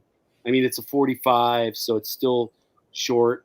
These guys are all doing like fucking a million bands. They're all pro giggers, you know. They're playing. That's what they do, you know. Tony's busy with Municipal Waste, and the Cannibal dude is, you know, touring constantly. So I'm sure trying to write songs is kind of difficult for him. But yeah, man, I love that. That's one I got last week, 2 weeks ago, and it's been on my turntable a lot. Nice. There was a Heaven's Gate from the 80s, wasn't there? There's a lot of. If you go on Discogs, there's a ton of Heaven's Gates. There's that one Heaven's Gate record that's always in the bins, man. That like heavy metal record with the. That's what I'm thinking of. Yeah. I saw they had a shirt recently for sale, and I was like, I can't be walking around with a Heaven's Gate shirt on. I'm gonna look like a fucking cult dude, you know? Right. I think only cool people even remember the cult dude, though. So yeah, I don't know. Man. I don't know if normal people would remember. I got kids. Well, if they're normal, they're into like true crime and cults, you know. So. I got kids. I'm worried about picking up my kids from school and shit, and fucking being like, "Whoa!" You can't wear that on campus. I didn't know that was around anymore. What was the name of the people from the cult? They were like Alpha and Beta or something. And which one? From that cult, they like changed their names to like Alpha and Beta or something like that. Oh yeah. There's some real funny ideas, that's for sure. Great documentary, I think, on I think Netflix has a great documentary on the Heaven's Gate tragedy. All right. On that bombshell, let's take it back to the decade of my birth. Swing 60s. I think all of our births except for Devon, maybe. I didn't want to sort of blanket everyone into being as old as I am, but I think 60s, the swinging 60s, the Tokyo, swinging Tokyo, 1968. I know you're going to turn me on to something because I know nothing. That's awesome. So recently we've been talking a little bit about G.A.T.E.S. G.A.T.E.S is group sounds. It's the sort of wave of guitar bands that formed in Tokyo after this. People saw the Beatles play live, and there was tons of pop groups playing. Four guys in suits with guitars. Which are pretty radical. In Japan in the 60s. More radical than it was in the UK or whatever. But a lot of those records are very pedestrian. There's some rippers, so some really ripping cuts, which usually get put on like compilations and stuff. But not many of those bands have like a real like ripping full length record. This one actually isn't, but it's probably like the closest you're going to get to it. Let's have a little look at him, shall we? Let's bring it out. I'm not talking about the Mobs. I'm talking about the Mops. Awesome. I don't know that one.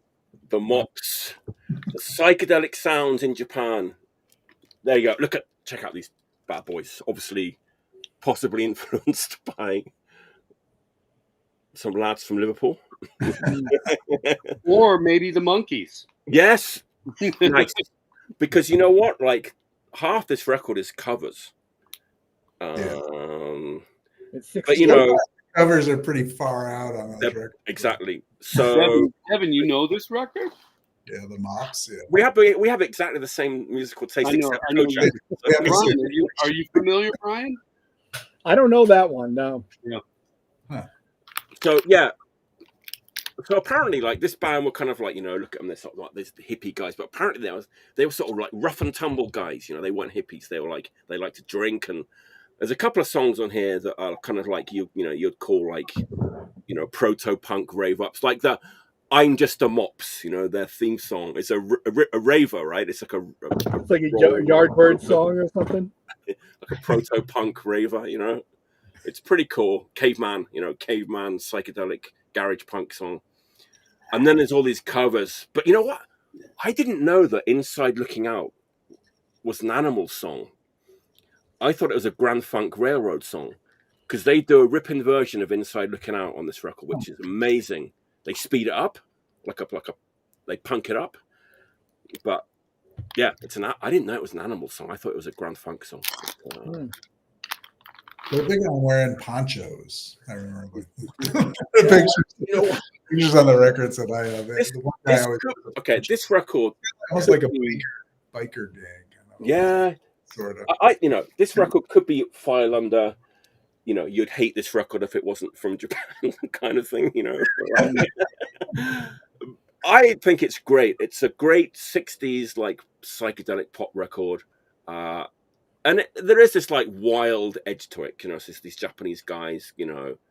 It's not crazy, and like it's not super heavy, but it's definitely like something about it that kind of separates it from Western like psychedelic pop records. But yeah, original came out on Victor in '68. This is a P-Vine reissue, which is a straight reissue from like 1996. Yeah, fun record. Japanese like reissues are really great. P-Vine like stuff is getting reissued now, and it's like there's no reason to own like the $3,000 original, because the repress is like looks almost, except for the yen, like what the yen is. Yeah, I mean P-Vine do an amazing job. They don't even like put their, you know, they do the straight, even like the center labels. It's like a straightforward '60s. Yeah, totally. It's great. Victor center label. You know, they don't put their own name in it. It's like the super high gloss cover. Yeah, and then the half obi though. A lot less labor to put on that. Exactly. Oh, I think it's a great record. It's a fun record. You know, check it out. But I actually like the '70s stuff better. So if you're ever in the bins and you see this one, I think this is a way better record in my opinion. Yeah, I like that one. The cover isn't. This is like they get kind of heavy, writing more of their own songs. Like it's like they got this like super heavy bass tone. So if you're gonna buy, this is like considered their classic because it's like a sort of groundbreaking Japanese like psychedelic record. But I think this one is their best record. I think. How long were they around for? I don't know. Just in the '60s. I think they were gone by the '80s. I think they have a bunch of records from the mid '70s and stuff, right? And tons of picture sleeve 7 inches. They're still pretty cheap and pretty cool. They're kind of doing like a glammy kind of Slade, like Susie Quattro kind of thing in the '70s, which is really cool. I was familiar with that later. Yeah. So yeah, the Mops. I'm Just a Mops is a ripper. That song. Yeah, the first time I heard them, I was on a language program, and a friend had like, "Oh, you got to hear this crazy '60s stuff," kind of thing, and it was the Mops. And so then I was always like keeping an eye out for. But you see the 7 inches around pretty often. Yeah, I mean, there's the Spiders, the Jaguars.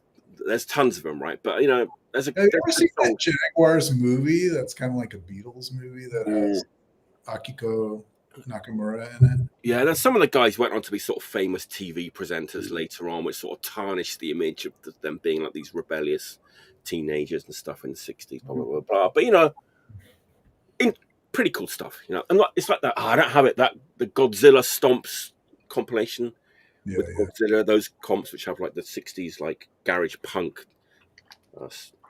stuff from the '60s. Yeah, it's kind of like the Pebbles phenomena too, like where these bands like might have a ton of stuff, but like 3 of the songs are ragers and the rest of it's kind of like it's like like that. Yeah. So sometimes those comps serve a purpose. Exactly. Yeah. There you go. That's my. You probably noticed all my picks are from Japan this week. Cool. At least so far. I mean, you are in Japan. I am. I'm almost contractually obliged to do it. To do so. All right, Devon, what's your?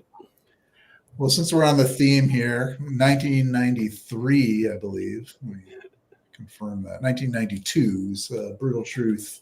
Oh. Extreme conditions, demand extreme responses.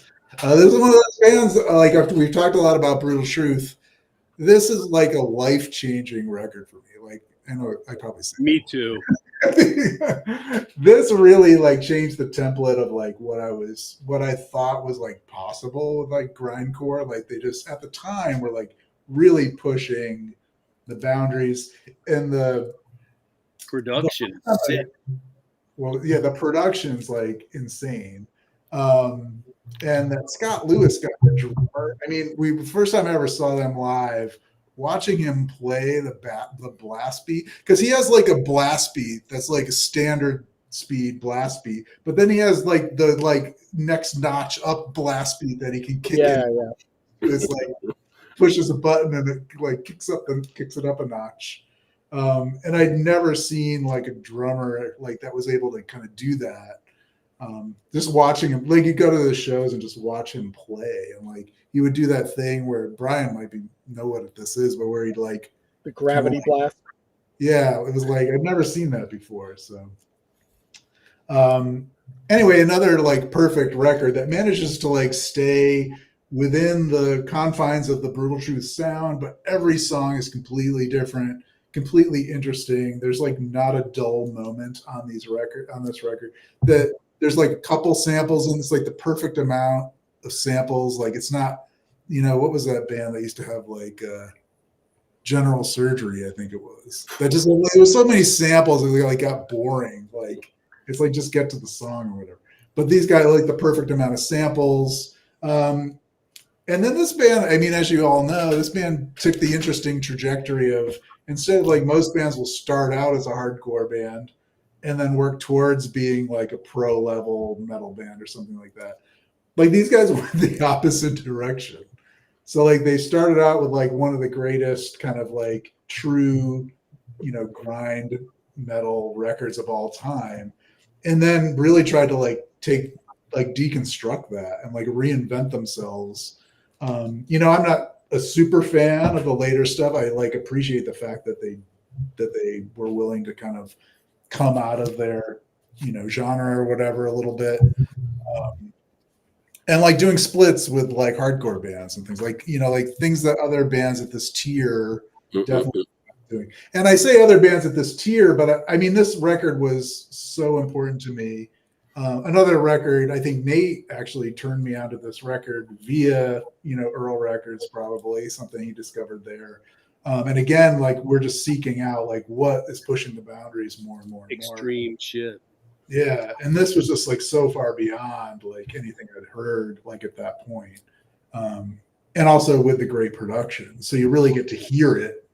A lot of grind that was coming out at that time. This is like crappy production, or the producer didn't really know what he was doing, so the stuff's super muddy, you can't hear it. Some of these guys really lucked out. You get Scott Burns. I'm not actually sure who produced this record.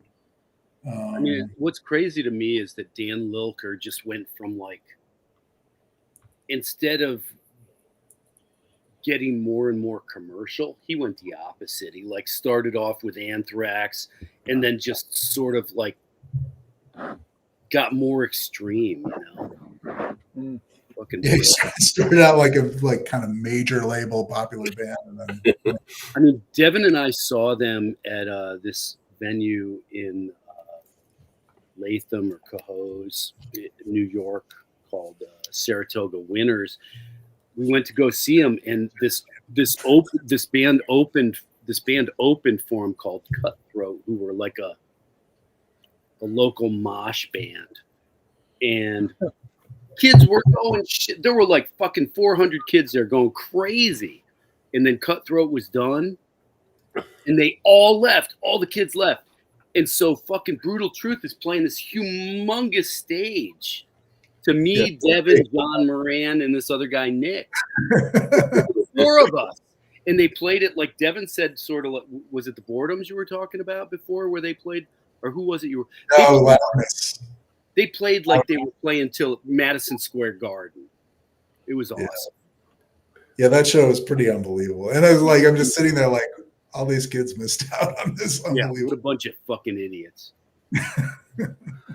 One cool thing tying in Brutal Truth to Osaka is, when Totsuan from SOB passed away, when they did the first like tribute gigs, who did they get to sing for SOB? Kevin Sharp. They got Kevin Sharp to sing, which that's crazy, Of all, like, they could have got a Japanese guy, but they went with Kevin Sharp, and that must have been, I don't know, like, yeah. John Chang must have been all tied up.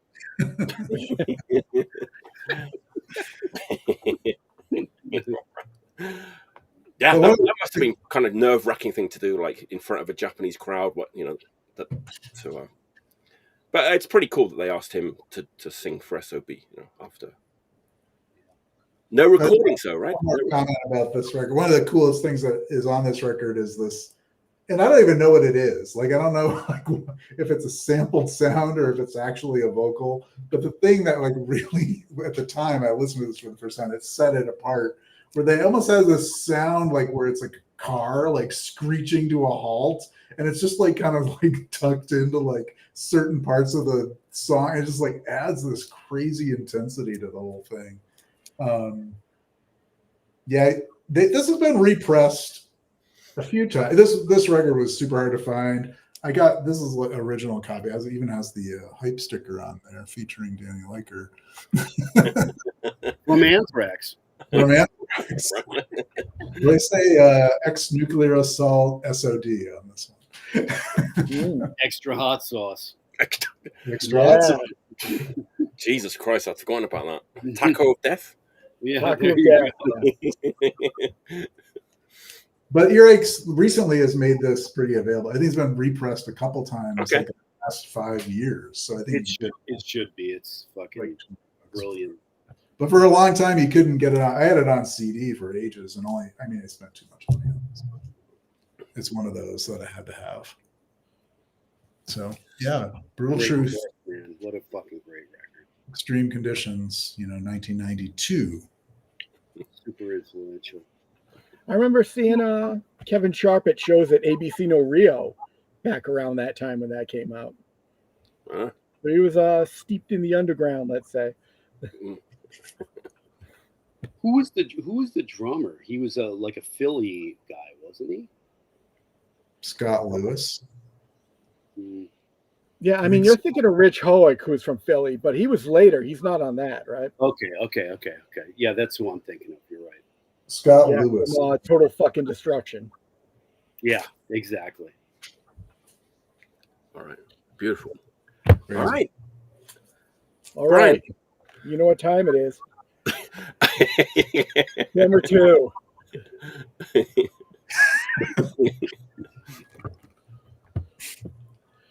Fuck is that? Warren Zevon. All right.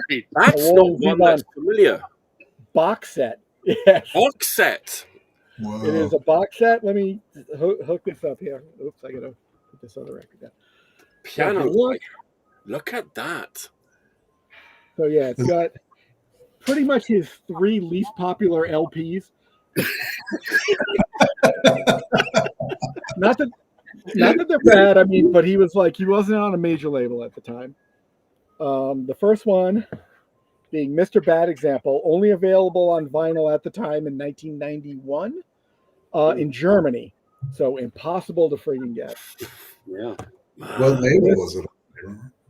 This live thing, it's a double LP, and it's just him with 12-string guitar or a piano or probably a synthesizer with piano sounds on it. I don't think he was traveling with a piano, And Mutineer, which is probably his second worst LP. His first LP being the absolutely worst. The one before, like the one that Jerry A had on. Right. He had one from like '69 that's like, it's not good. This is way better than that one though. What year is that? What year is that one from, Brian? 95, I believe. Possibly recorded 94. And let's he persevered. Yeah, I mean, he had, I love him and all his albums except for the first one, which is kind of shitty. None of them he doesn't have a perfect album where like every song hits. But he has like he'll have like 5 songs in a row that are stone cold classics if you're into, him. But then there'll be like he'll have like a song that like Jackson Browne wrote for him or whatever that he'll play. It's just like not up to the standards, just not up to the standards. Yeah, the Mr. Bad example. This is as good as his kind of weaker LPs from the end of the 80s. What style is it? Like, I'm not familiar with his whole catalog, I guess. Yeah, like was in London. Is that what his song? Yeah. That's the thing. Yeah, his style he kind of went from like blues rocky kind of folky stuff to like singer-songwriter stuff. And then he has like the Werewolves of London and a few other of his songs like Gorilla You're a Desperado, kind of almost novelty rock songs. And Mr. Bad Example is actually kind of a novelty rock song like that. It almost sounds like a Zydeco song, but like the narrative of the lyrics of this guy who's just a swindler. He just travels around the world ripping people off, like, he's a psychopath, a sociopath, whatever they call somebody like that now. It's he's just very good as a storyteller and a singer-songwriter. And the balladeer, like he does a lot of like love ballad kind of stuff, but they're dark usually. They're like the forlorn love stuff, or there's even an entire album, like a compilation of just the best of that all together in one thing. That's what some people really consider like his core stuff. But this one, like Searching for a Heart, is like one of those about like this is forlorn guy just trying to find somebody out there for him or whatever.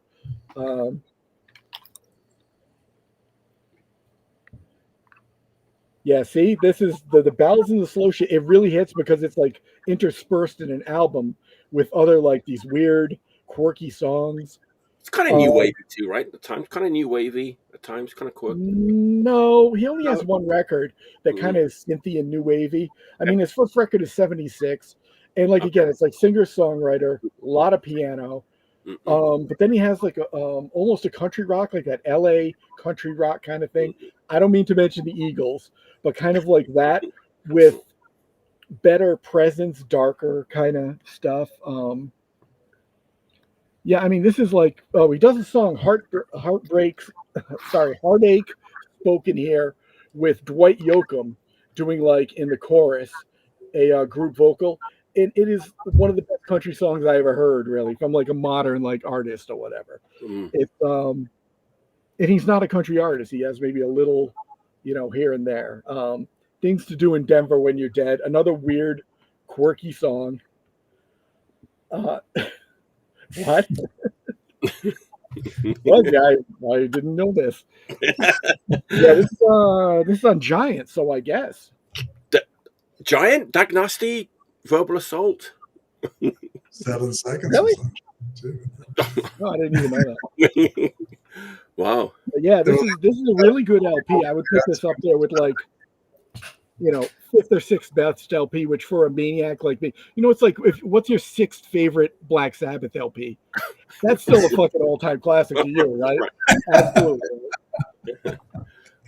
This is just like I said, it's like him playing piano and him playing 12-string, and there's only like one unreleased song on here. And it's not that great. Listen, this dude just said I once described him as Randy Newman for adults. totally was thinking Randy Newman as well. Actually. Oh, really? Yeah, I mean, he kind of has the same kind of sardonic kind of humor in some of his stuff, but I mean, I think he's a much better musician. So yeah, that live LP, like the other one, Chad Kelsey, our friend Chad Kelsey, for the three guys that are not Devon here, he's like Stand in the Fire, his other live LP. That's one of the best live LPs of like.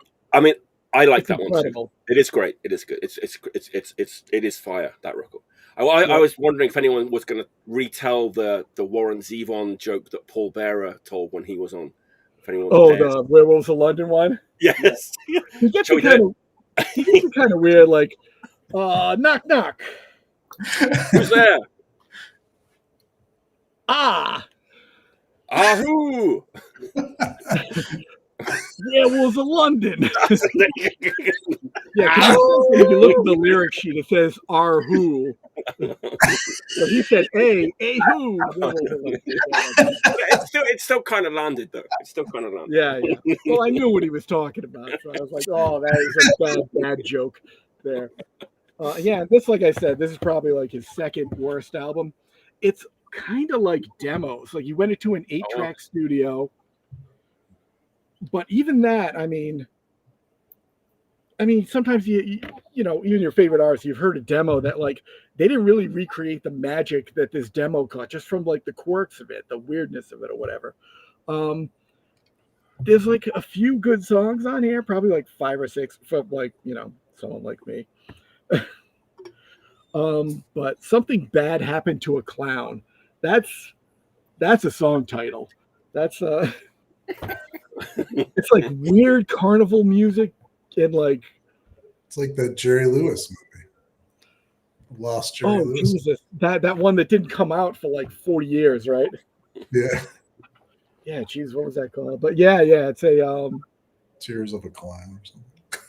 Yeah, something I can't remember. But yeah, I mean, it's if you're a Zevon fan, you can probably still stand that LP, but I'm telling you, it's his second worst album as far as song quality goes. But it's like it was never released on vinyl until it was in this box set for Record Store Day, everybody's favorite record holiday, where once in a while there will be like a release that you actually need because it isn't just a repress of like a 45 for fucking $12 or whatever, right? I've still never been to a record store. Not me neither, really. I think I usually go like the day after, but it's not really the point of it. Oh, yeah.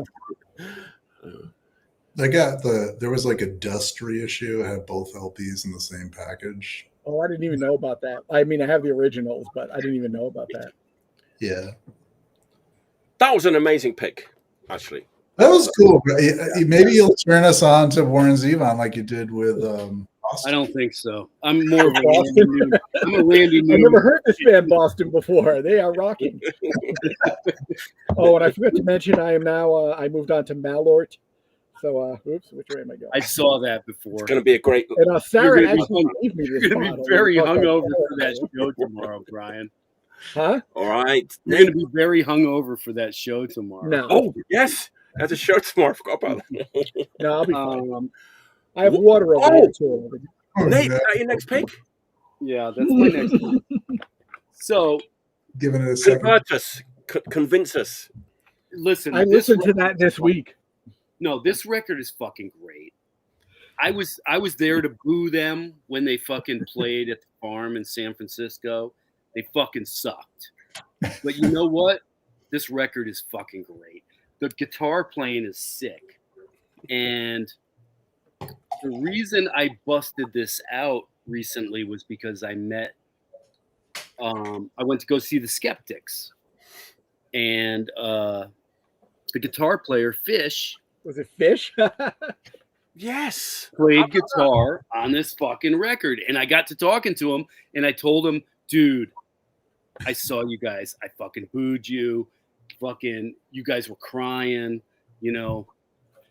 But listen, the riffs on this are great. The only bad thing about this is the vocals. But I'm a metalhead. And I can get over it, man. The vocals are fucking cool. They're all right. This record's great, man.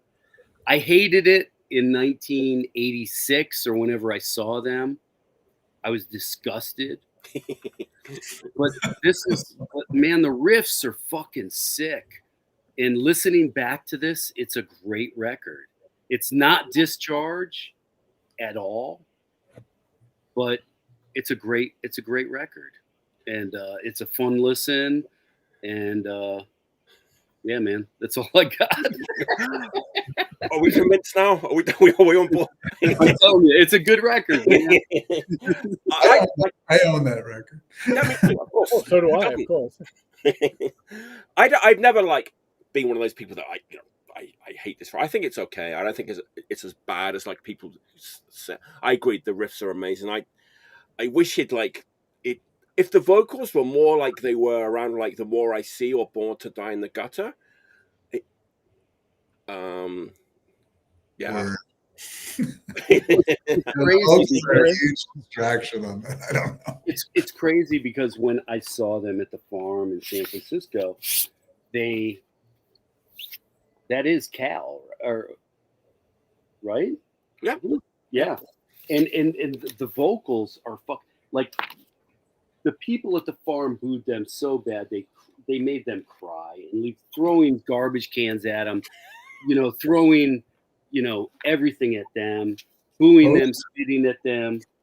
And then they came back out and they tried to do the old shit, but he sang it the same way he sang it on here, like, yeah! and it didn't work. But it worked. It sort of works for this, man. All right. A couple of questions. Can you hang with Massacre Divine? I don't even know what that is. That's the one after that. I don't know it. You should check it out. I think I gave up on them. Funky Dilation. What's that? Right? I said Funky Dilation. Funky Dilation. Sexplosion is on that record. Sexplosion. 93. Sounds awful. Sounds worse than this one. No, you should check it out. Really? If you like Brave New World, okay. Check out. It's good resource material for inside jokes. Like I was saying, I listened to that whole LP this week, and you want to know why? Why? Because Lee came over with his copy, and he wanted to listen to it on my turntable. Hold on. This one or the other one? This one? Yeah, that's amazing that you listened to that this week. Yeah. But I mean, the riffs are good. This week, production could be a little heavier. That guitar player is awesome. Fish is awesome. Yeah, I mean, what's weird is that it is 3/4 of classic Discharge, except for Fish. Who's from Classic Skeptics? Listen, he's awesome on there. Yeah. I'm just saying that the band that played on that, isn't it like Rainy? Yeah, it's like 3/4 like of guys who were in good Discharge. But then when they ended up touring it, most of those guys left. Yeah, it was like different guys on the tour. Yeah. What's his name? Peter Pooch Pertil. Yes, Pooch. I like Pooch. I'm a Pooch fan. Yeah. Well, I mean, like also if you listen to those, the records that came out right before them, from like Warning to like More I See and like those things, and then listen to that, it makes 100 times more sense than if you go to like, from Decontrol and then immediately listen to Grave New World. And I mean, that's where I was coming from. Yeah. I love that Warning and the Born to Die in the Gutter. I love that stuff. Yeah. They're really good. Yeah. Ignorance. I have an Ignorance shirt because it was like, I want the one where they look like Sisters of Mercy. Yeah, just the two of them, like in front of the backdrop there. Oh, yeah. All right, this is going to be my party pick of the day. We're on the last one, right? 5? The last round. Best Japanese heavy metal record of all time. United. Sacrifice. Brian? That would be Loudness, Disillusion, or Law of Devil's Land. Okay. Good picks. As a guitar player, those are the two that speak to me. Good picks. I was getting drunk last night. I opened a few Asahis and some other beers, and I took this one for a Is this spin, and I was something like, on Explosion? no, actually, Oh. no, it's not. This is like real, like heavy metal, like not, Is it a like, no thrash, just pure 100% heavy metal. Local band from Osaka. Apparently, they were quite violent. I've heard punks from Osaka saying that this band was scary, like back in the day. They were fighters, street fighting men. Apparently, this band were back in the day in around Osaka. So last night I was thinking to myself, this is the best Japanese heavy metal record of all time. In the cold light of day, I don't know if I can still stand by my decision, but I love this record. 44 Magnum. Oh wow! Danger. Ryan, you know this one? I saw that in the bins so many times and just like flipped. No, next time, grab it. Ryan, you know this one or no? Oh, this is a absolute classic in my I have book. no idea. I have listened to that. It didn't hit me as a classic. But Okay. Go ahead. Okay. Then I'll try to convince you. Okay. I know, man. Like, to me, this sounds like a mixture of like Spellbound era, Tigers of Pantang, and like that like first Motley Crue record. Really? I don't know. Riffs that just bursts out the gate, man. It's like there's so much energy in this record. It's 1983. It's like the production's like warm. It's like it doesn't have that horrible like drum sound. Amazing vocalist. I don't know, just like every riff is like it's a great heavy metal riff. Mostly like in the mid-paced like zone. Roger. Mid-paced Rogers. Couple of faster songs. I know, man. What's the back cover on that?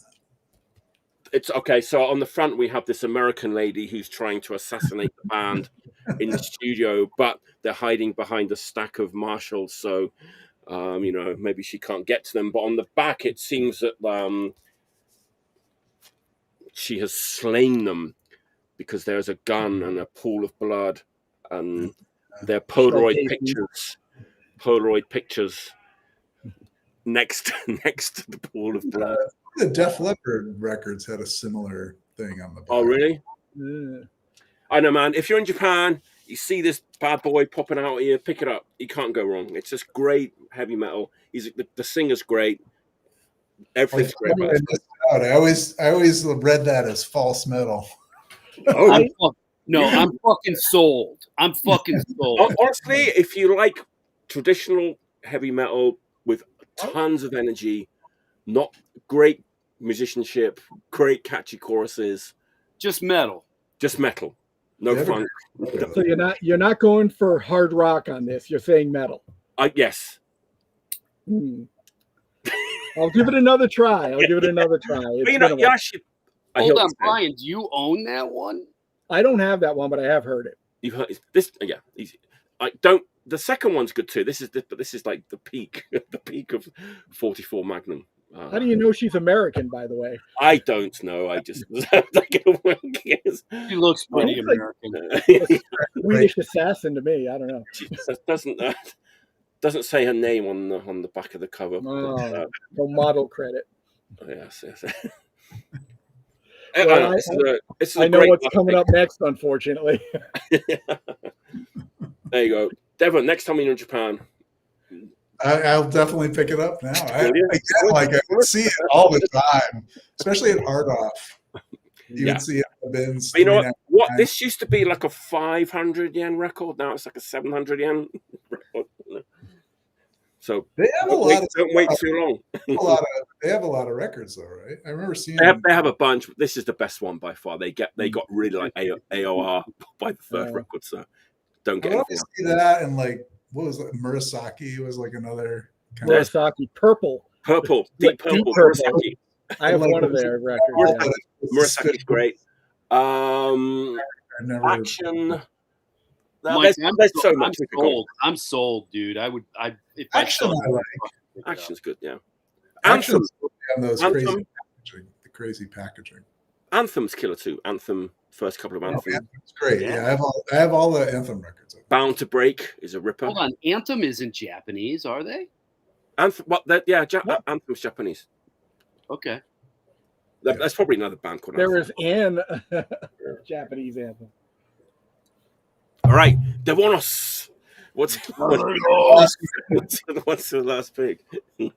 This one's going back to 86. Wow, old school. Another Earl Records collection on the much maligned 8-inch format.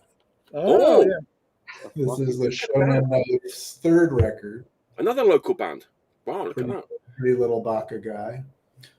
This is one of those, like, you know, I'm sure you've all heard Shonen Knife at this point, but you know, the impact of like hearing that kind of outsider art kind of approach to punk. And this is before they really settled into the Osaka Ramones kind of style. Like, so there was just, each song is like a hit in its own way, like totally distinct from the other songs. Like some songs will have like a little reggae piece and a little, you know, some songs will have like a soul piece or like a, almost like French pop.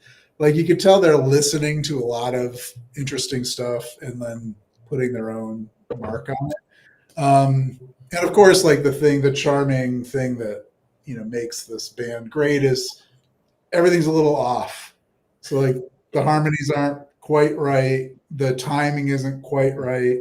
The musicianship, you know, but it just makes it such a kind of endearing, great record. And I don't think this is a perfect record, but there's like one or two songs that aren't great on here. But for the Shonen Knife, you know, catalog, this is probably my favorite one. This is the one I'm most sentimental about because this is the first one I have. And I had the one that was on Rockville originally, the 12-inch that came out version. And I remember like listening to the University of Albany radio one day in my dad's car. And what was the song that came on that I'm trying to remember? Oh, I Like Choco Bars was the song that came. And it was just like, I've never heard anything like this before. And it's super catchy. And it's totally not something I would normally listen to. And I went to Earl Records. They hooked me up with the Rockville version. And then they also, because they knew I was getting into Japanese stuff, connected me with Betsy Bath that used to do Public Bath Records. Oh my God.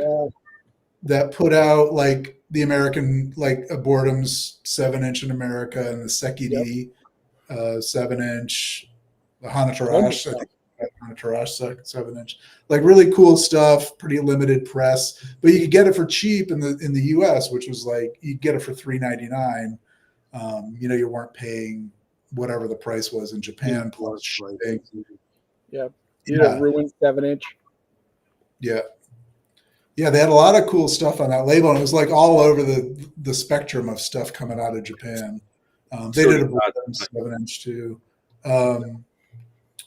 But yeah, so then like from my communications with Betsy, who unfortunately is no longer with us. Well, I was going to say, Devon, David Hopkins. He died too. He died. He passed away too, and I'd kind of gotten to be friends with him in later years, and it's really sad he passed away, you know. So yeah, because like Betsy was great because you would write to her and she would like look for stuff for you, and she would always like when you bought something, she would send you all these cool like movie posters and things like that she's just picking up.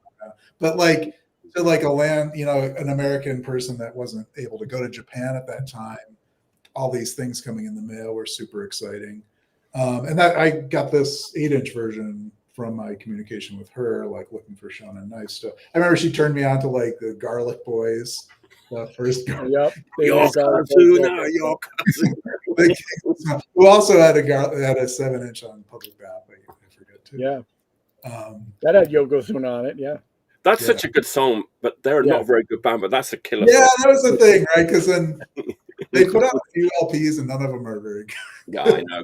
Garlic Night with the garlic bulb on the cover. Yeah, I have that. Yeah, that's a 300 yen record. If Brian can just pull fucking records out from his ass. I know, he's totally set up. It's crazy.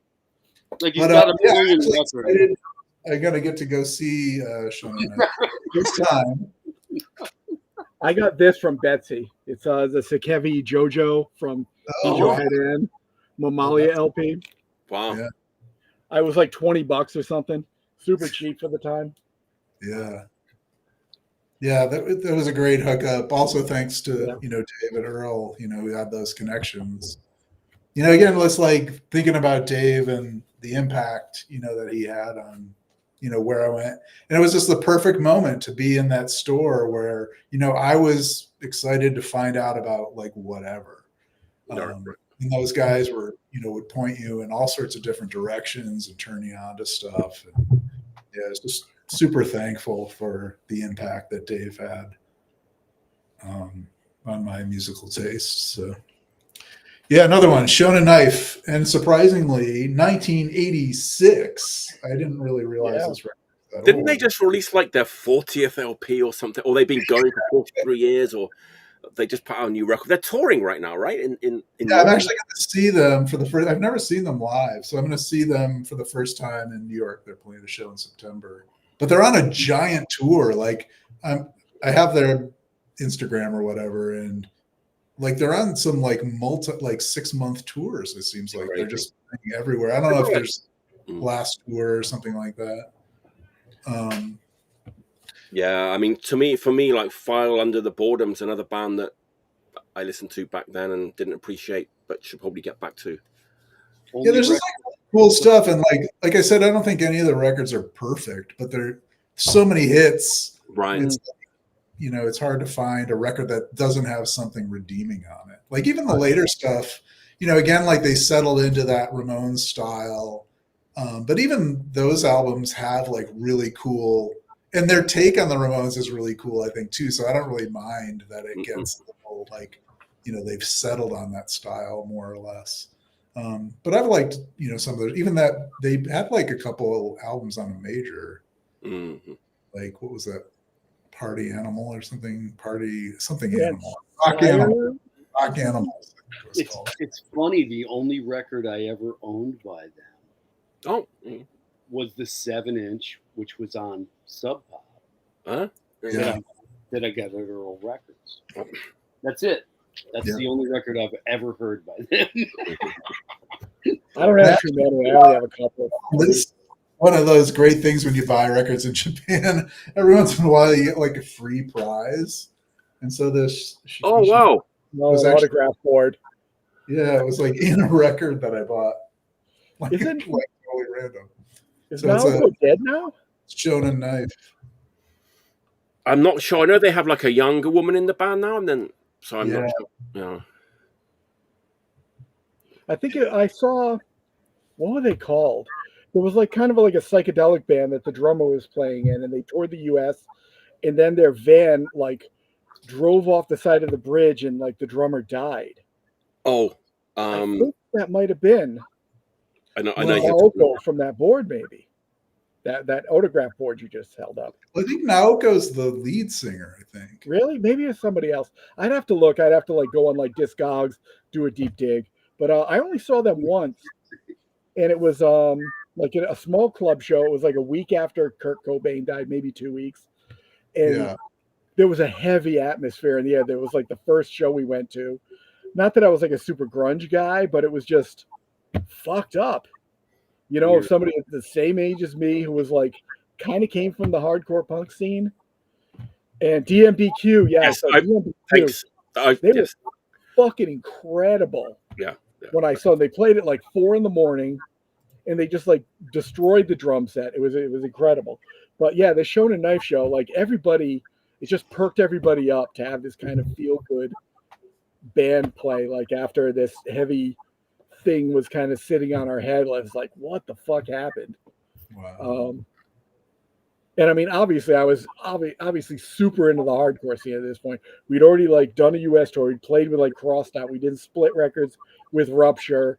I probably already met like Nate by this time. Yeah, because we played that Albany show. What was that 92? Yeah, totally. Yeah. So I mean, I was super deep into it, but just this guy's suicide like affected me and a lot of people just so much at that time. And this band just like lifted us all out of like our like dark place for a minute. It was and they were great. Awesome. So, oh wait, is it my turn now? Yes. I actually thought it was your turn, but it's not. Sorry, you're over. You talked about Shonen Knife way too long. Now it's my fucking turn. We're going to talk about some fucking hardcore. You already took my turn the first time around. All right, let me finish this shot of the Malort that people think tastes bad, but is totally fine. Cheers, bro. Cheers, everyone. We're having a good time. All right. Cheers. Kampai. Okay, I'm just going to do the front camera for this one. All right. This is my. I always do one throwback record that isn't like a new thing. Yeah, Big Boy's first LP. Where's My Towel? Industry standard. This is the repress on a German label, Red Sea, from like 2003. It was repressed again about 10 years ago, and then it was like Touch and Go just did a press. Oh wow. Aqua Blue vinyl at the end of 2024, so not that long ago. I don't know how much it'd cost to get you one, but whatever. But I've been listening. I have like a tape in the car that has this and Crucifix on the other side, like the Crucifix LP. And what a perfect tape. Like it's two perfect LPs to me, kind of. The songs just on this, it's definitely a punk record, just on the edge of like a band discovering hardcore, in 81. They were already doing that thing from like 79, 80. And then 81, they just there almost was no hardcore in 81, Yeah, exactly. So that's fucking crazy. Yeah, but yeah, there's probably like two songs you'd call hardcore on here, and the rest are punk. Some are even like kind of like indie rock, something alternative, but it's the attitude of it all. These guys were like King of Smell. Old Garlic Boy reference. Everyone's like changing their screen names. I snuck one in after the Zevon.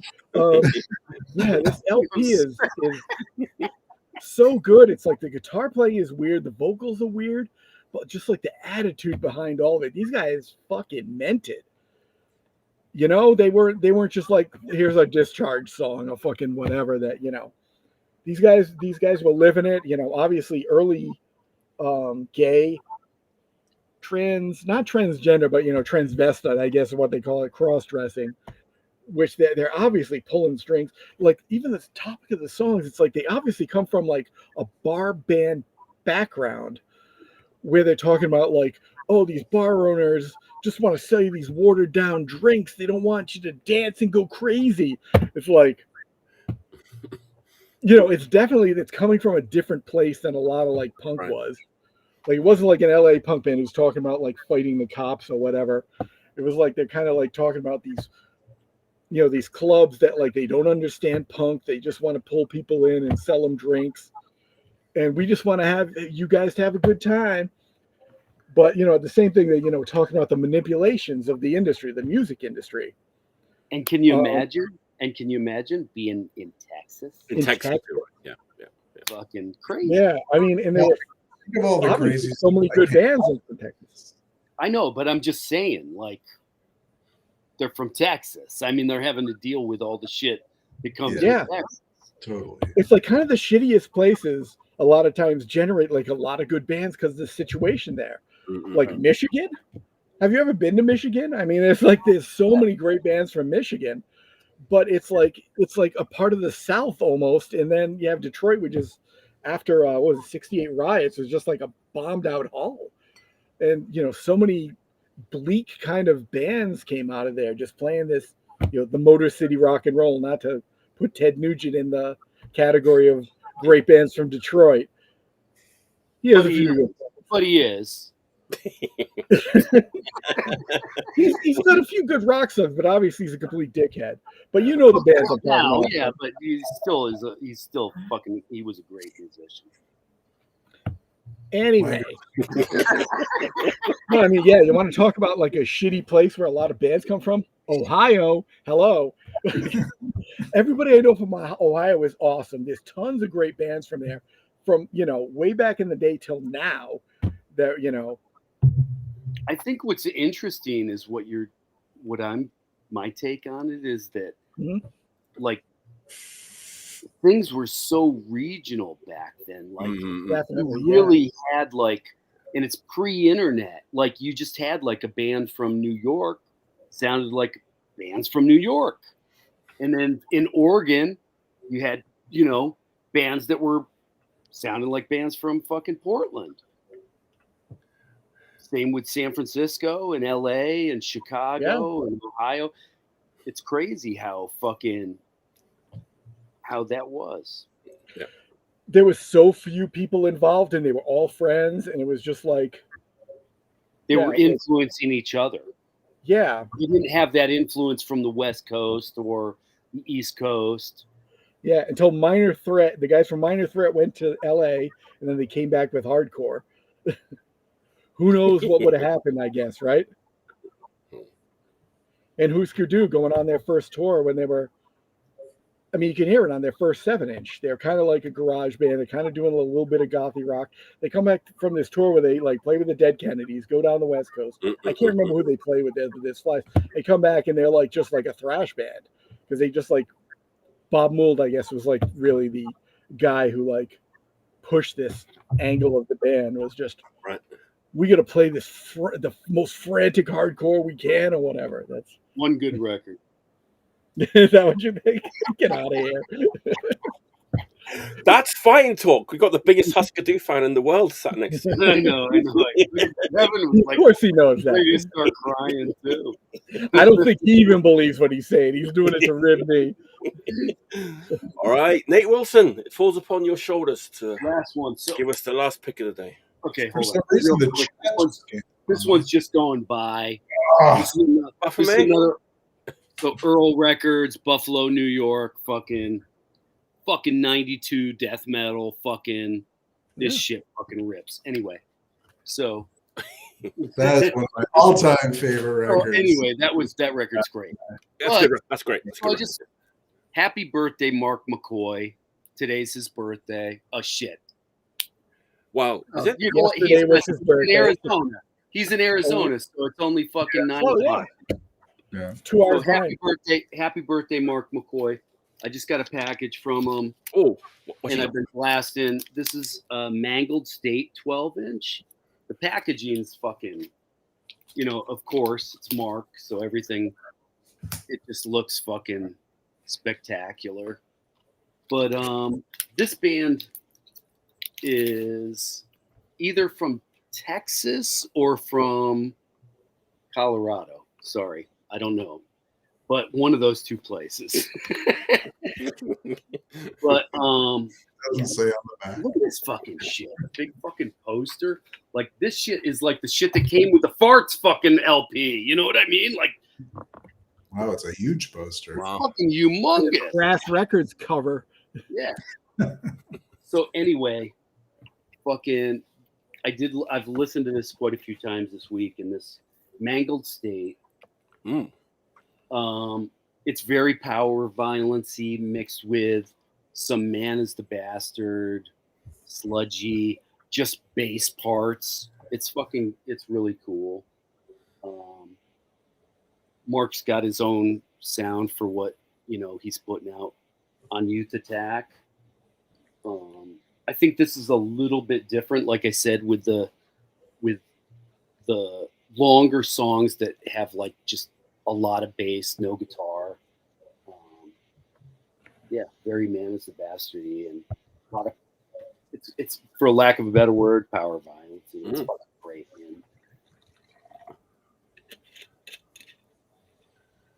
man. It's got a big fucking poster. The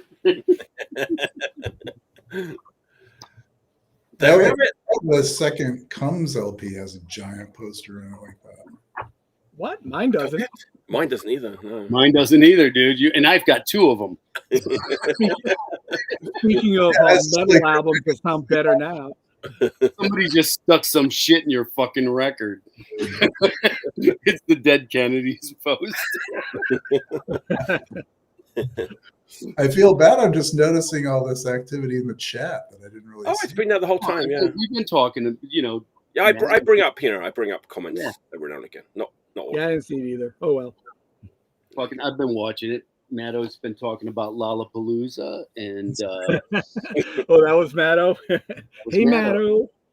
Hello, Matto. You already showed that one. Yeah, I know. I was going to bring this back up again in my Matto rules. As we he does rule. I was going to bring that up again as we sign off. We had a great time, didn't we? We had a good time. It's great to hang out. But I'm also happy that you guys could talk a bit about your friend Dave who passed away. It was quite touching to hear about your stories and stuff. So I thought the Charo LP was going to make an appearance. Bring it up. Bring it on up. Hold on. Devin, bring that Charo LP up. The Charo? Yeah. You were saying thyroid LP. I was like, yeah, they missed out. Maybe I'll talk about this one next time. After I was reassessing the liner notes, I actually had some material. But this is with the Salsoul Orchestra, so it's not what you would expect from Charo. It's very disco focused. And the hit Coochie Coochie, of course. There you go. Written very the graphic designer had a lot of fun with the title of the record there. Yes. Hey, Dev, a curve of some sort. Hey guys, it's 12:15. Yes, I'm going to wrap this up. Gotta get to sleep. It was a great time. Let me announce he's here. The man's here. He was here. R.T. White's here. He's going to be here again next week. Artie. Ready for Death. Ready for Death have a new record coming out. So to celebrate that fact, we're going to have three quarters. It's not her guitar boy. We're going to have 3/4 of Dallas.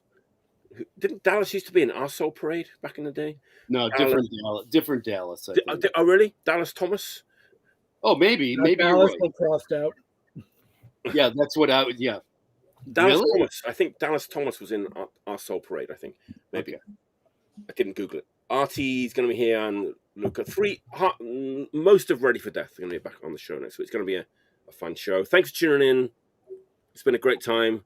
We're probably going to stick around for a couple of minutes just to talk about 44 Magnum or say goodbye. We got to say goodbye. This is an hug. Cheers, everyone. Thanks for tuning in. Thanks, Mike. As usual, as always. Thank you, Mike. Stay hungry. Stay hungry.